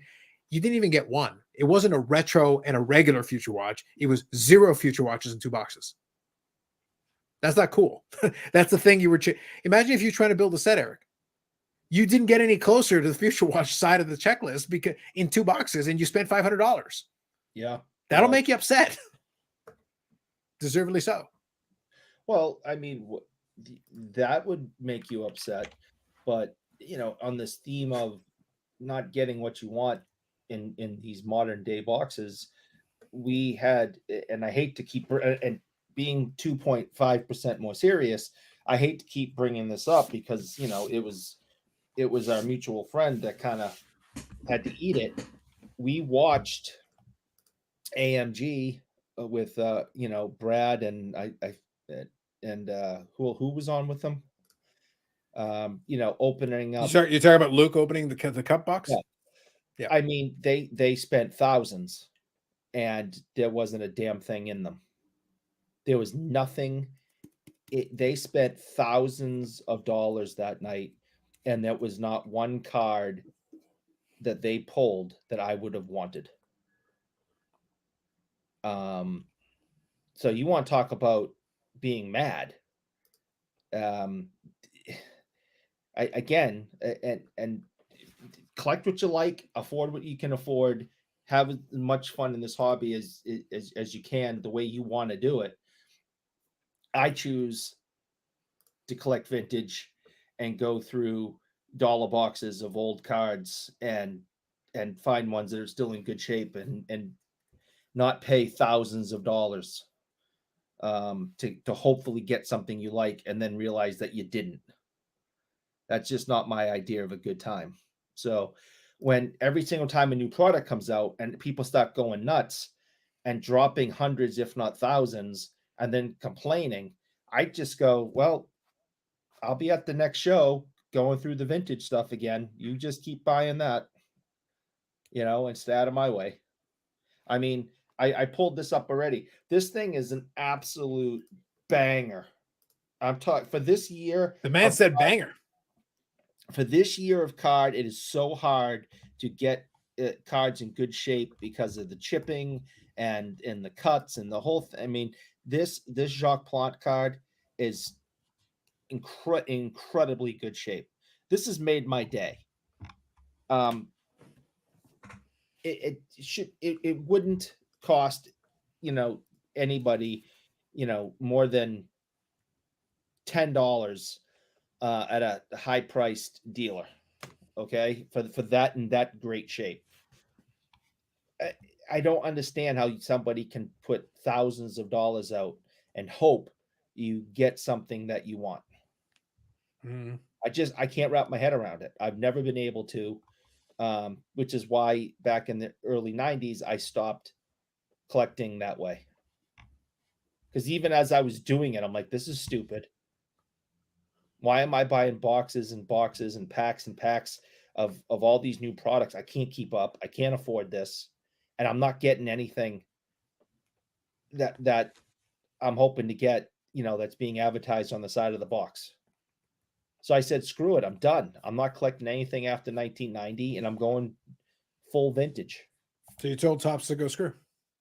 I told Topps and Peachy and Upper Deck and Ultra and Parkhurst and Pro Set and Upper Deck and wow, you told Parkhurst from the Pinnacle, past and or the future? Pinnacle, Score. I know there's more. Ish. Yeah, some of them, Eric, you got a couple of years off one way or the other, but sure. I told them to all go screw.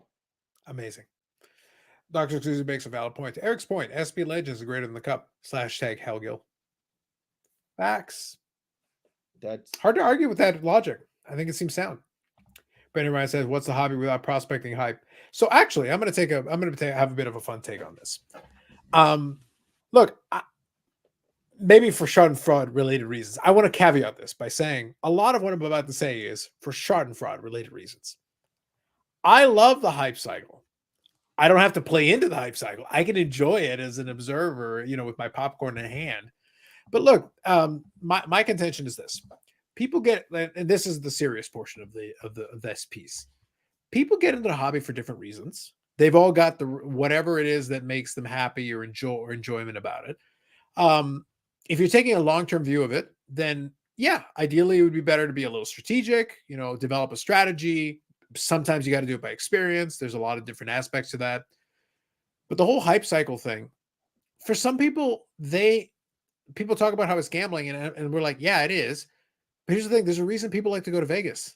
They like to gamble. You don't go to Vegas and play at the roulette table or hit up the card game. There are more safe and efficient ways of making money. Well, that's why Eric goes to the expo, is what I heard. Gambling to get across the border. See if he can make it, if he gets recognized, the steel bracelets, Well, Eric is really an adrenaline junkie. He's like, I think I can sneak across the border. And he's like, but they could catch me. And Carlos finally showed them a clear picture that doesn't look like Sasquatch. So if their aim's any good, that's it. It's curtains for me.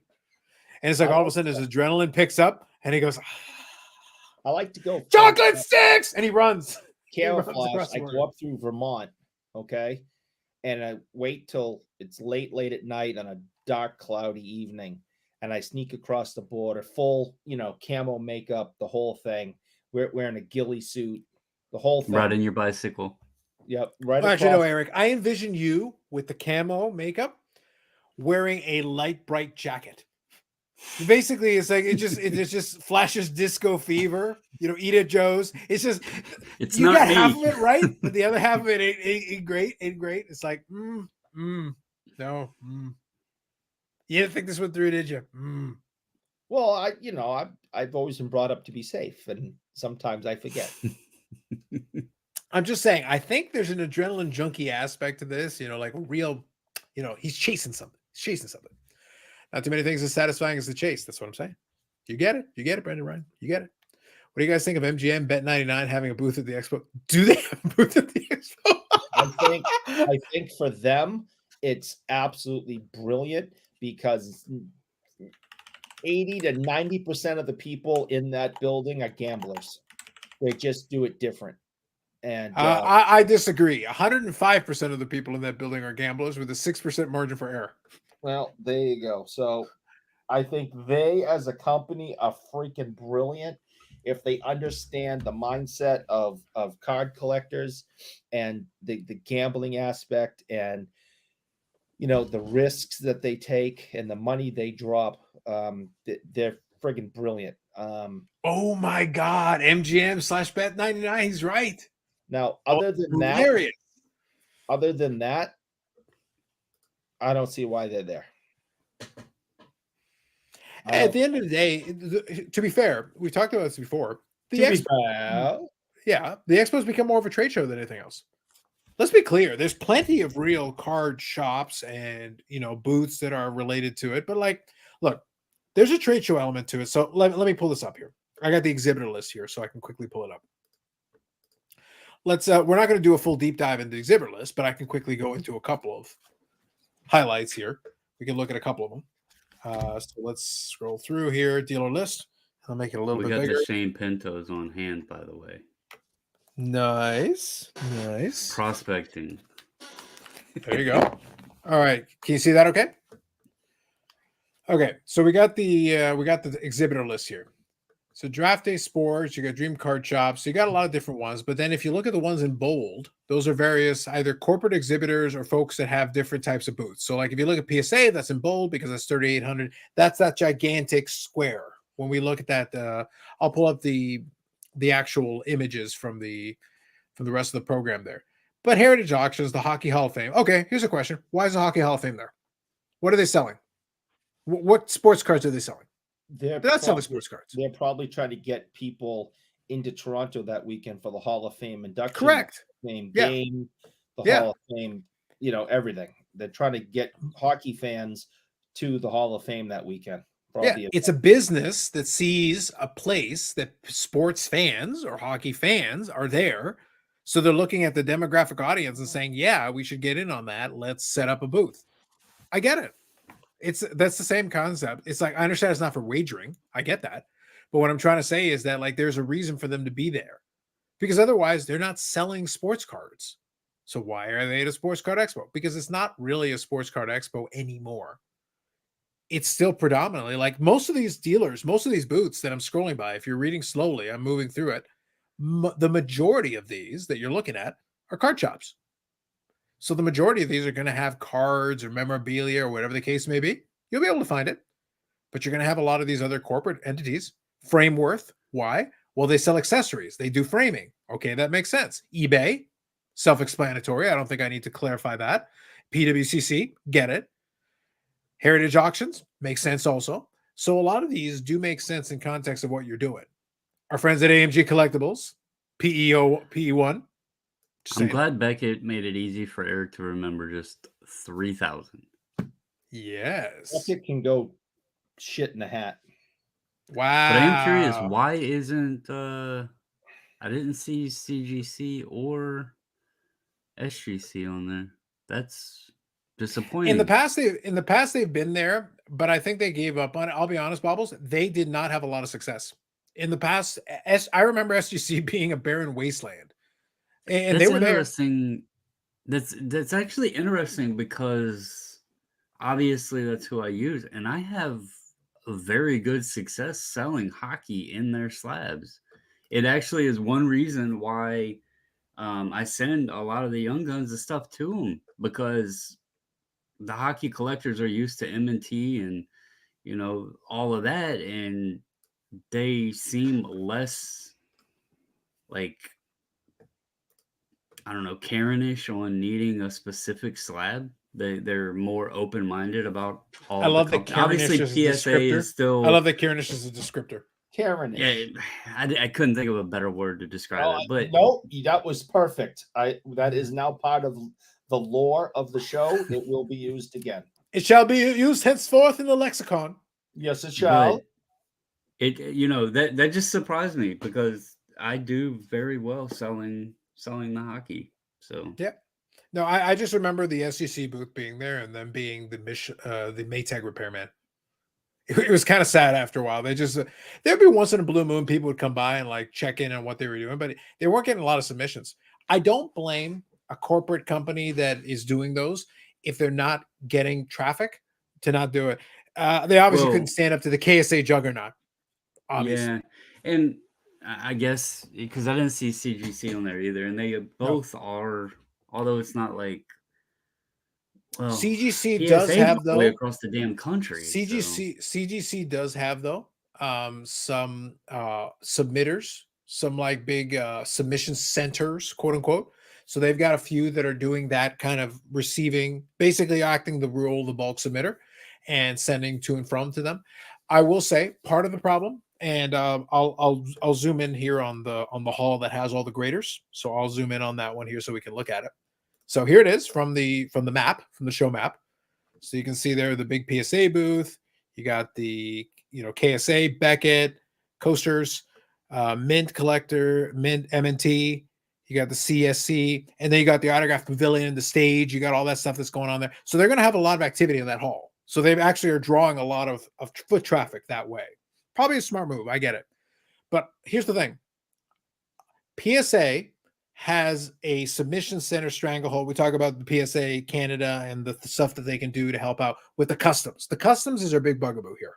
That's really the big issue above all else. If you can get past the customs issue and figure out a way around that, if you arrange a deal, that's going to help you. Beckett does it through Grosner. So that's who they're actually working with, the distributor Grosner. They're doing the work for them. So you've got a Beckett booth, yes, but when you're submitting to Grosner. Grosner is taking care of the business to and from Beckett. So that's how they're getting that done. KSA is in Canada. They're fine. They just do their thing. Coaster makers, Lord knows. MNT is in Canada. So they're that. And PSA's got its arrangement with PSA Canada. So looking at the layout, where does PSA store their lunch? Because the rumor is Tag's going to be eating it. So is it like in this hallway that's, right up there in that corner, or? I think it's all the way over here. It's like if you look over here, okay. the lunch is happening like off screen on the side. Good luck. Gotcha. Good luck. Okay. We're gonna see. I'm gonna enjoy actually getting a chance to look at it. Now I will say I did mention it previously on the Friday Live. So there's a CSC marketplace here. I'm gonna have to check out what that entails. But then there's also a CSC booth over here, and I mentioned it already. Coach Co Collectibles. If you go look him up. He's going to be doing live streaming. So there's that. David Adams is going to be doing live streaming, which I'm actually a big advocate of this. This is something that I don't understand why the Expo hasn't exploited more. If you got a big card show, and the Expo certainly qualifies as a big card show, I think Eric can attest. It qualifies as a big card show. Yeah. Why do you not have multiple live streams happening throughout the show? It promotes the show. It shows activity. It demonstrates what's going on. Hey, folks, check it out. Look at all the stuff going on here. I'd be having live streams running throughout the weekend if it was me. And the Expo could certainly, serve to facilitate that, make it easy to do because, now they're going to have panels. They're going to have elements of that. That's all happening. But that should have been a thing going forward for a while. But the fact is now they're doing it, which is good. It's a step in the right direction. So I'll agree with that. But yeah, to me, it should have been happening for years. Now, here's one thing that I would still like to see improved for the Expo as a critique. We're still very weak on the manufacturer side. So Bobbles was talking about CGC CGC and SGC and everything, but they had been there in the past representing that. You know what we don't have? We have Upper Deck. We don't have Panini, and we don't have Fanatic/Tops. We do not have the corporate presence for the other manufacturers. Now, I understand that it is Canada. It is hockey land, hockey country. I get it.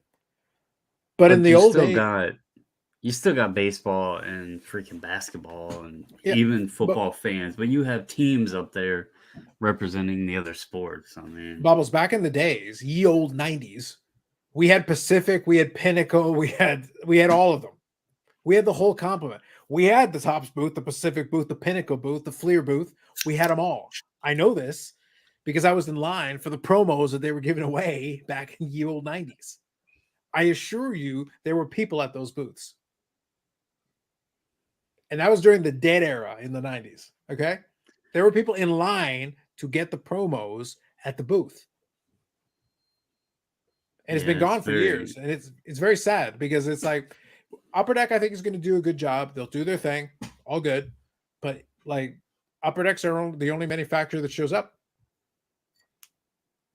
Michael Rubin, why have you forsaken us? They come out with a beautiful display. The thing's huge. They got all these, high def, photos, huge photos, lit up around the. I mean, they do a hell of a show. They put on something good. Well, they're gonna have a boxing ring. Bougie Eric and Billy Cillier are gonna fight. It's gonna be fantastic. I'll do it for charity. You've done it for Klondike Bar, don't lie. I will do it for a Klondike Bar. Facts. Just saying. If they fight, we all win. That's all I'm saying. If they fight, we all win. We're roughly the same age. So, and I don't have to worry about, getting in there with some 25-year-old.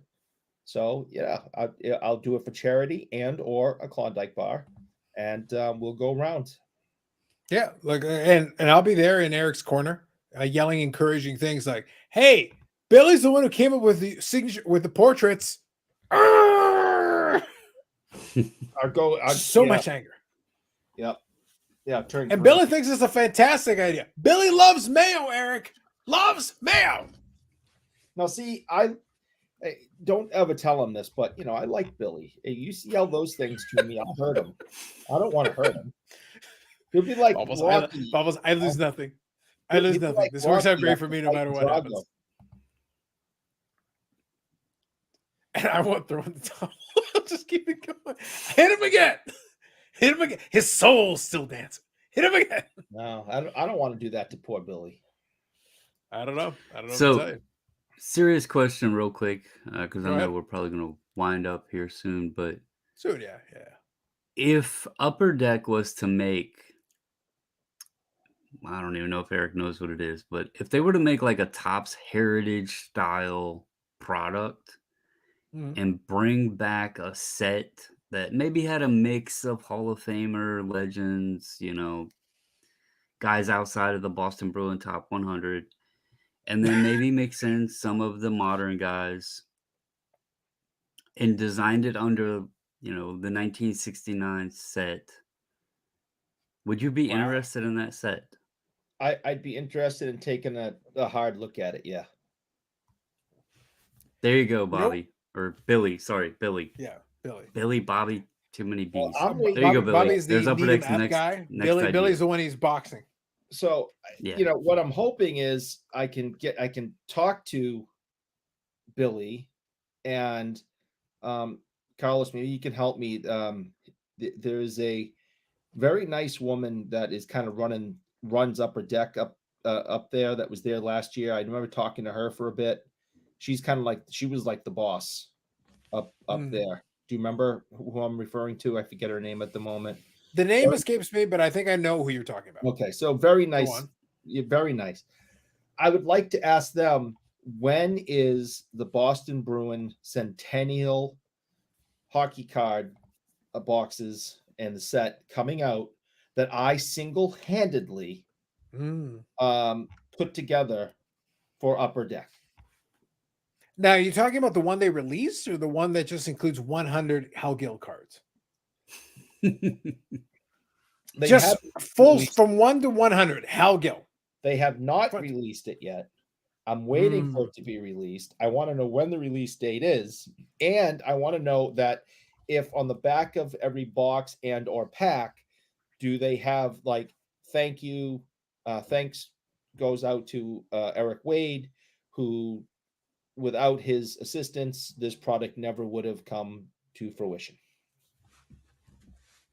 I think they were very clear about giving all the acknowledgement and respect to the party most responsible for it. Big Hat Tim. Oh no, that is not. Bubbles, Big Hat Tim.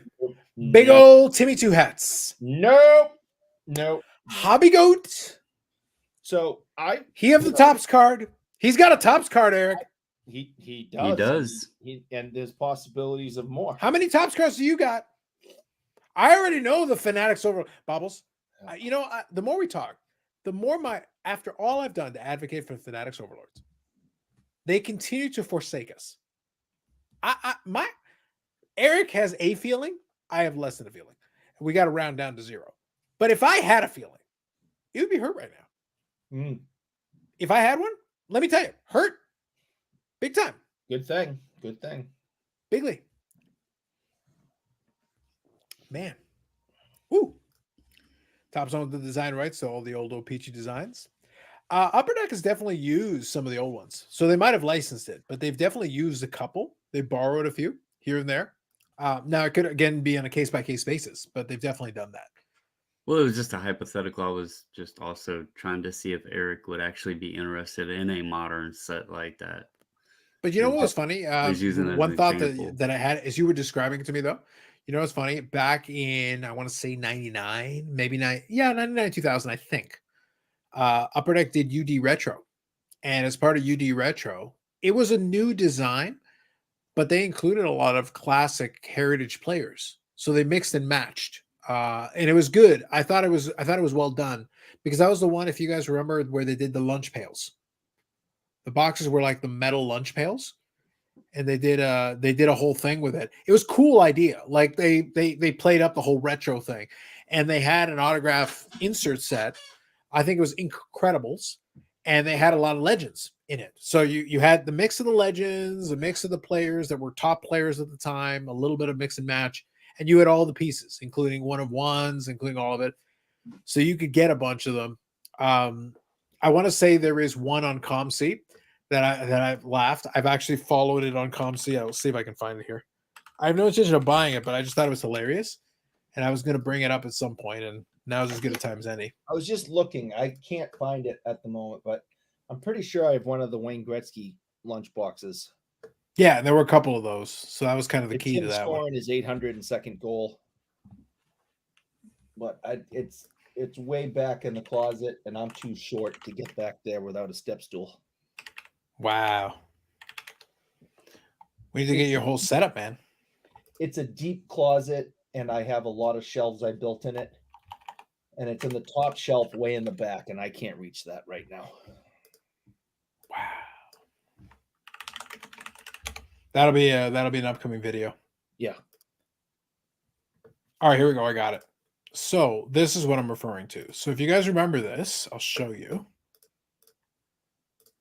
This is the reason why I had saved it previously. So here's UD Retro. Very simple, very simplistic design. Nothing crazy. So you got Eddie Shore, who didn't make it in the top 100, unfortunately. Well, 99 Hal Gills, a Sergei Samsonov, and then that was it. That's all you had room for. Well, you were wrong. But here on the list, this Eddie Shore is the Platinum 1 of 1. So you've got the different parallels of it, but then you've got this one, and they'll do the design, like I said, and then you include the players, everything related to it, and then you include like this guy that is like a borrow of the old school cartoons that used to be on the back of some of the cards. So the whole UD Retro thing I thought was a good throwback, and this was all the way back in 99, 2000. So that's, we were going down that well a long time ago. So I thought they did a good job with those. That was my opinion. I thought I enjoyed that they borrowed that concept. And I think it worked out well. And like I said, Incredibles. And at the time, a lot of the legends were still alive. You had Maurice Richard autos. You could get on card Maurice Richard autographs and a lot of these classic all-time great players who were still around. And so they could sign. Weren't they on cardboard? Mm-hmm.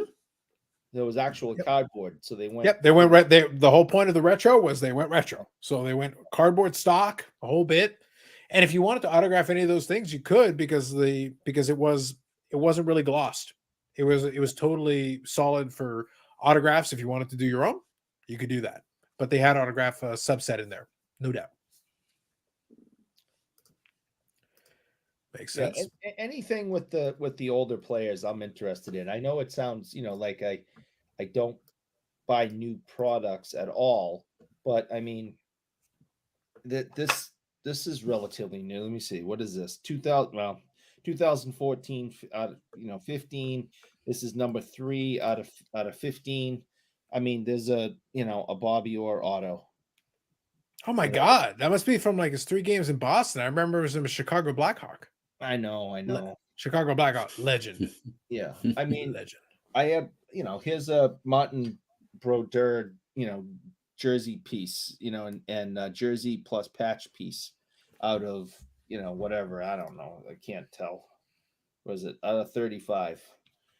So I mean, I do collect some of that stuff when I find it, and I like it, of former players. I just don't go hunting down the new stuff and spending hundreds, if not thousands, of dollars on a box, hoping I get what I want. I save up my money, spend it wisely, and go out and buy what I want.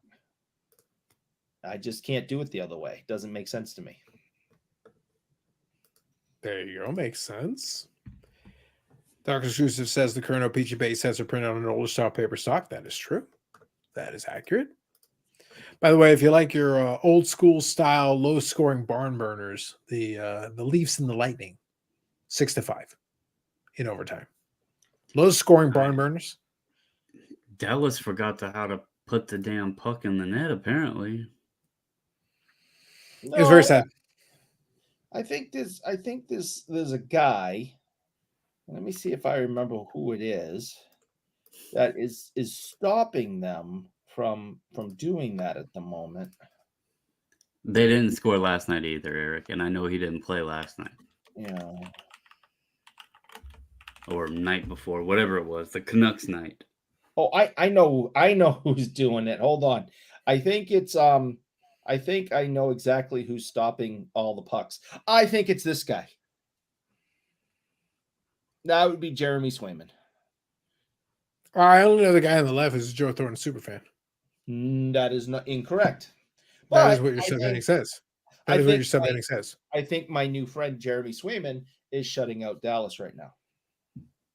Is Jeremy Swayman a big Joe Thornton superfan? Is Jeremy Swayman what? A Joe Thornton superfan. You'd have to ask him. I'm not sure. Well, I have to check on him. Look at your subheading. Next time I see him, I will ask him the question. You should. Because he can join you. Like who? Did you see? Yeah, you can join. Did you see his retirement announcement? Guy was high as a kite, shirtless, just out of his mind, announcing his retirement. I'm like, just stay in San Jose or wherever you're doing this from, and don't ever come back. If he threw some tea off a boat, y'all would have eaten it up. Don't lie to me. God, I hope he does not come back for any type of anniversary celebration. I think he should, as the greatest living Boston Bruin, the greatest ever that will ever be of all time. There is no one else that I would think to represent your franchise. I can't even think of another player other than Joe Thornton. That's the only one. When I think of Boston Bruins, I think of Joe Thornton. 2.5. So, folks, let me know if there's anything else that you want to chat on for a couple of minutes here. We'll wind her down. This is going to be a shorter, truncated version. I did want to have a live stream, though, to keep the streak of the live streams going. Didn't want to break the streak from October 2020, Bobbles. October 2020. Didn't want to break the streak. The streak continues. More than 3 years, man. More than 3 years. We're breaking it. We're breaking it. Not this week. Ain't happening on my watch. Not this week. Well, I figured. I think it would be better for all humanity for us just to stop doing this altogether. Well, I could try it. Let's see how humanity reacts. Hold on. Ooh. I feel like I fixed it. It's kind of balanced. I kind of fixed it. I feel like I fixed it. I'll be honest, though, Bobbles. I'm not going to lie. I'm not going to lie to you. I kind of like the better like this. The gazing, watching eyes. If we could only move and I don't think the viewers see it, so that's a good thing. But the little live thing up there, it kind of like takes away from him. I know it does, but like the thing is, we can see it, but they can't see it. So for them, it's okay. For them, the gaze of Brett Favre is watching over us, protecting us. Eric, do you see the protection he's providing us right now? Oh yeah, He's protecting us right now. Where did he Myself- get on the Bruins 100 list? Oh, Brett Favre, like 0, right at the top, like automatic. Like, Oh, this franchise doesn't even exist without him. Few people know. Little known fact, and Eric will back me up on this. Little known fact: the Boston Bruins were actually founded upon a welfare fraud from Mississippi. See, Eric agrees. He's 100% on concurrence. Boom. Thank you, Eric. I appreciate you validating my point. Thank you for that. That is a fantastic, sensational point by you. Many ninjas, my young brother. Good evening. Stream status protected. Thank you, sir. Appreciate you. See, Eric, even my younger brother came on here to appreciate you appreciating the point that I made.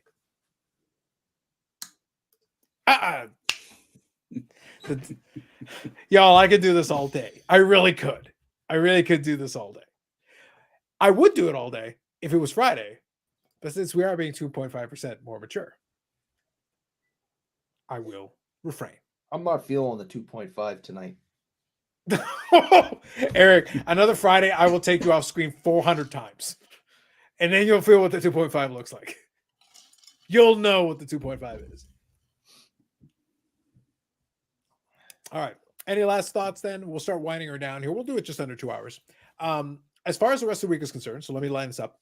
As far as the rest of the week is concerned, I'm going to record a couple of videos related to it. I didn't get a chance to do the Beckett walkthrough video. I've got the magazines here, so I will actually record that. My plan is to record that tomorrow, so I'll try to get that up on the channel. And then I'll do a couple of videos while the expo is going on. The only reason why I wanted to make sure I got a live stream in is because when we get into Thursday, Friday, and Saturday, it's hard to make sure to arrange it with the scheduling and everything. Because depending on if we're out, we're having dinner, hanging out, I'm not going to rush back from that just to try to get a live stream in at a random ungodly hour. So if I can, I will. If I'm able to set that up from the hotel, we'll try. But outside of that, I'm not going to promise anything. And I'll do my best. And my Canadian bedtime is 8 p.m. Wow. Well, because of the time change. So I got to go to bed at 8. So I feel like your bedtime in Canada should be like noon. Go home. That's about the time you show up, so it's really not a bad idea. I think it's a sensational idea. I think it's a better idea for everyone. Yeah, I'm kind of in on this. Yeah, I get there early, I stay till noon, and then you show up and I leave. You can have the afternoon shift. I like this. I think that's a win for all people involved. And then post expo, it'll be the grudge match. Billy Cilio and Bougie Eric fighting for Mayo supremacy. Either for charity or Klondike bars. Either one, I'm good. Thank you, Jeff. Have yourself a good night. Thank you all for hanging out and joining us under the auspices of Brett Favre. We appreciate you. All right. I think that's fair. Any last thoughts, gentlemen? Anything else you want to add before we call our night? Just that the Bruins are kicking Bobbles team's ass, and that makes me happy. It's the regular season. I'm going to enjoy so much when we get to the playoffs. And Eric already did this last year. Literally, he started crowing about the regular season, and then he suddenly realized, no, what am I doing? What have I done? You can actually see the development, the arc of, wait a minute, I better not say anything. And then y'all know what happened. Eric, you know what happened, don't you? The NHL's all-time win record now belongs to these Boston Bruins. They win their 63rd game of the season. A few moments later. On him. Verhage wins the series for Florida. And this joyride ends in a Hindenburg-like ending. The Bruins are the second record-setting team in a row to drop the series in the first round.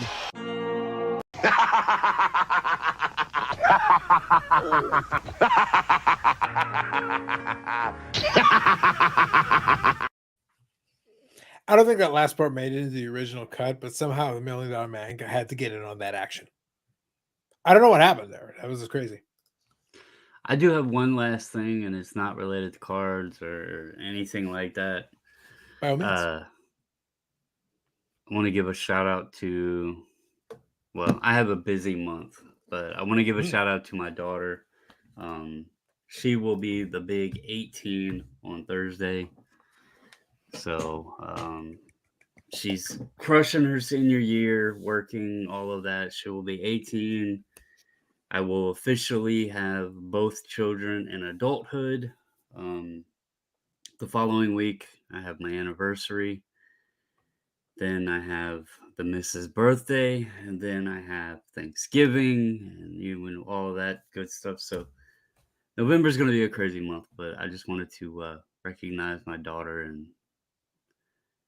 early happy birthday to her. So Very nice. Polite golf claps to you. Yes.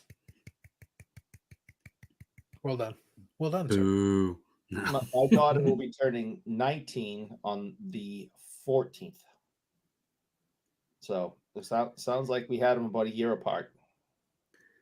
Well, she's my stepdaughter, but she's mine.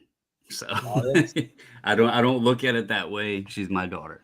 Yeah, of course. But yeah, she'll be 19, and then next month my son, she will be 18, and next month my son will be 23. So I am getting old as hell, I guess. Well, Bobbles, there are some people who would argue this point for some time. Well, I mean, to be fair, I just look. To be fair. I started young, so. I agree when I was 3, bro. Like, we're good. It is what it is. What are you gonna do? See, now, Eric, it bugs me. Like, I love the symmetry, and it's like, oh, now I need y'all to come up with something interesting to talk about for like 3 minutes. Can you manage that? Could you do that? That'd be great. By the way, just to be clear, because we did the podcast version of it first, the audio version of it, and I'm going to cut it up and separate it in pieces. The only reason we're going to slow down is because it's kind of a Monday, and I get that, and like also we were going to skip the Tuesday because then that gives you a chance to travel, and at the same time it doesn't mean we have to come back on back-to-back nights, and I think it's pretty good. But yeah, the only reason like we were shutting it down is because just because of that. Yeah, good evening. I'll be probably pulling out of my driveway somewhere around 4:30 a.m. on Wednesday morning. Very long day ahead of me. I want to be able to get up to Niagara, within 8 or so hours, and spend some time walking around up there. Niagara Falls at night is just remarkable, the way they light it up and everything. And I want to walk around the downtown area and stuff and show my wife, everything that Niagara has to offer. So, and then Thursday morning, we're getting up early, driving the hour or so into Toronto, Mississauga at the, and I'll be at the show as everything's getting set up, and I'll be out there poaching. It looks like back to the NFL stuff. It looks like I'm going to win my fantasy matchup this week by about 50 points, which is crazy since I had 2 guys score 0. So never give up. Never give up. Good evening, Stoop. Good evening, Stoop. Joining us in here towards the tail end. It is going to be a truncated version of it. No regular full length Friday live stream. No matter what happens, it's not going to be a full length regular live stream. But we'll see what happens as the expo develops and as that kind of comes forward. So I think I've covered a lot of the pieces that I wanted to. It'd be fun if we can find the time to pop in, say hi, update how it's going. It's the second biggest card show in North America. It's the biggest card show in Canada, and I think if we can find a few minutes just to kind of check in and say hi to everybody, I think that'd be great. But we'll see how it goes, I guess. Yeah, we're gonna play by ear right now. The next step after I get off the live stream, I'll hang out for a little bit, and then I'll start figuring out how to pack some of the stuff. Go ahead, Bobble. We scored. No more shutouts, sucker. I was waiting for you to notice. Now, skate harder. Skate harder. This game's in the bag. Never give up. All it took, Bobbles, all it took was me Yeah. playing the Bruins Hindenburg-like disaster and throwing in the $1 Million Man, and it inspired the troops. I think it got piped into the stadium, I think. Deservedly so. Like, look, never forget. Hashtag never forget. Never forget. No matter how many times. All right, folks, that's it. I want to do a truncated live stream. I wanted to have a little bit. Thank you for hanging out with us. We appreciate you. Those of you who are around, if you're around at Expo, track one of us down and say hello. Feel free. If you see Eric, pelt him with like things. I prefer you don't, but I definitely, I do really enjoy people coming up and saying hello. I want to thank you personally for watching and participating in this all the time, because that's the funnest part for us.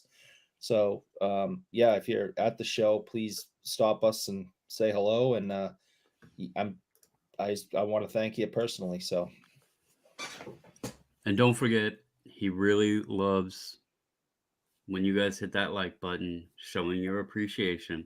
no, And if you do go to the expo and you do get to show your appreciation in person, he really, really, really, really loves mayonnaise packets to show your support.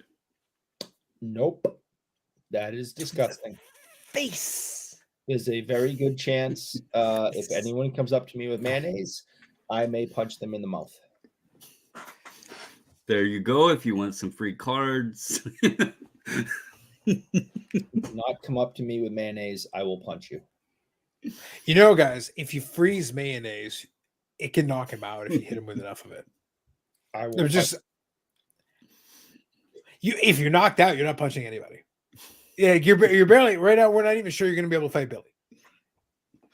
Billy might coat himself with mayonnaise just to prevent, like, ward you off. That would work. I'm just saying.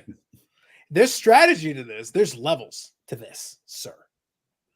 All right, folks. So that's it for us this time around. The usual send-off doesn't quite apply because we got plenty of time left on Monday. So enjoy the rest of your Monday. Enjoy the rest of your game. If you're watching the Monday Nighter, good luck to you. Enjoy that. If you're checking out anything else, do that.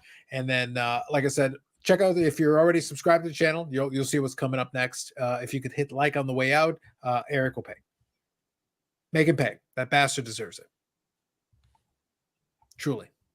And as a Joe Thornton super fan, it's the least you can do. Like that man, no one speaks up the virtues of Joe Thornton quite the way that this man does. Anyway, that's it for us. More videos coming up on the channel.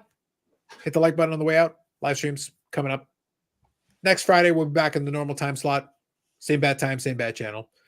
Thank you, Mr. Bobbles. Appreciate you as always. Eric, you're here. That's it. Have yourselves a good one. Catch you later. Thanks, guys.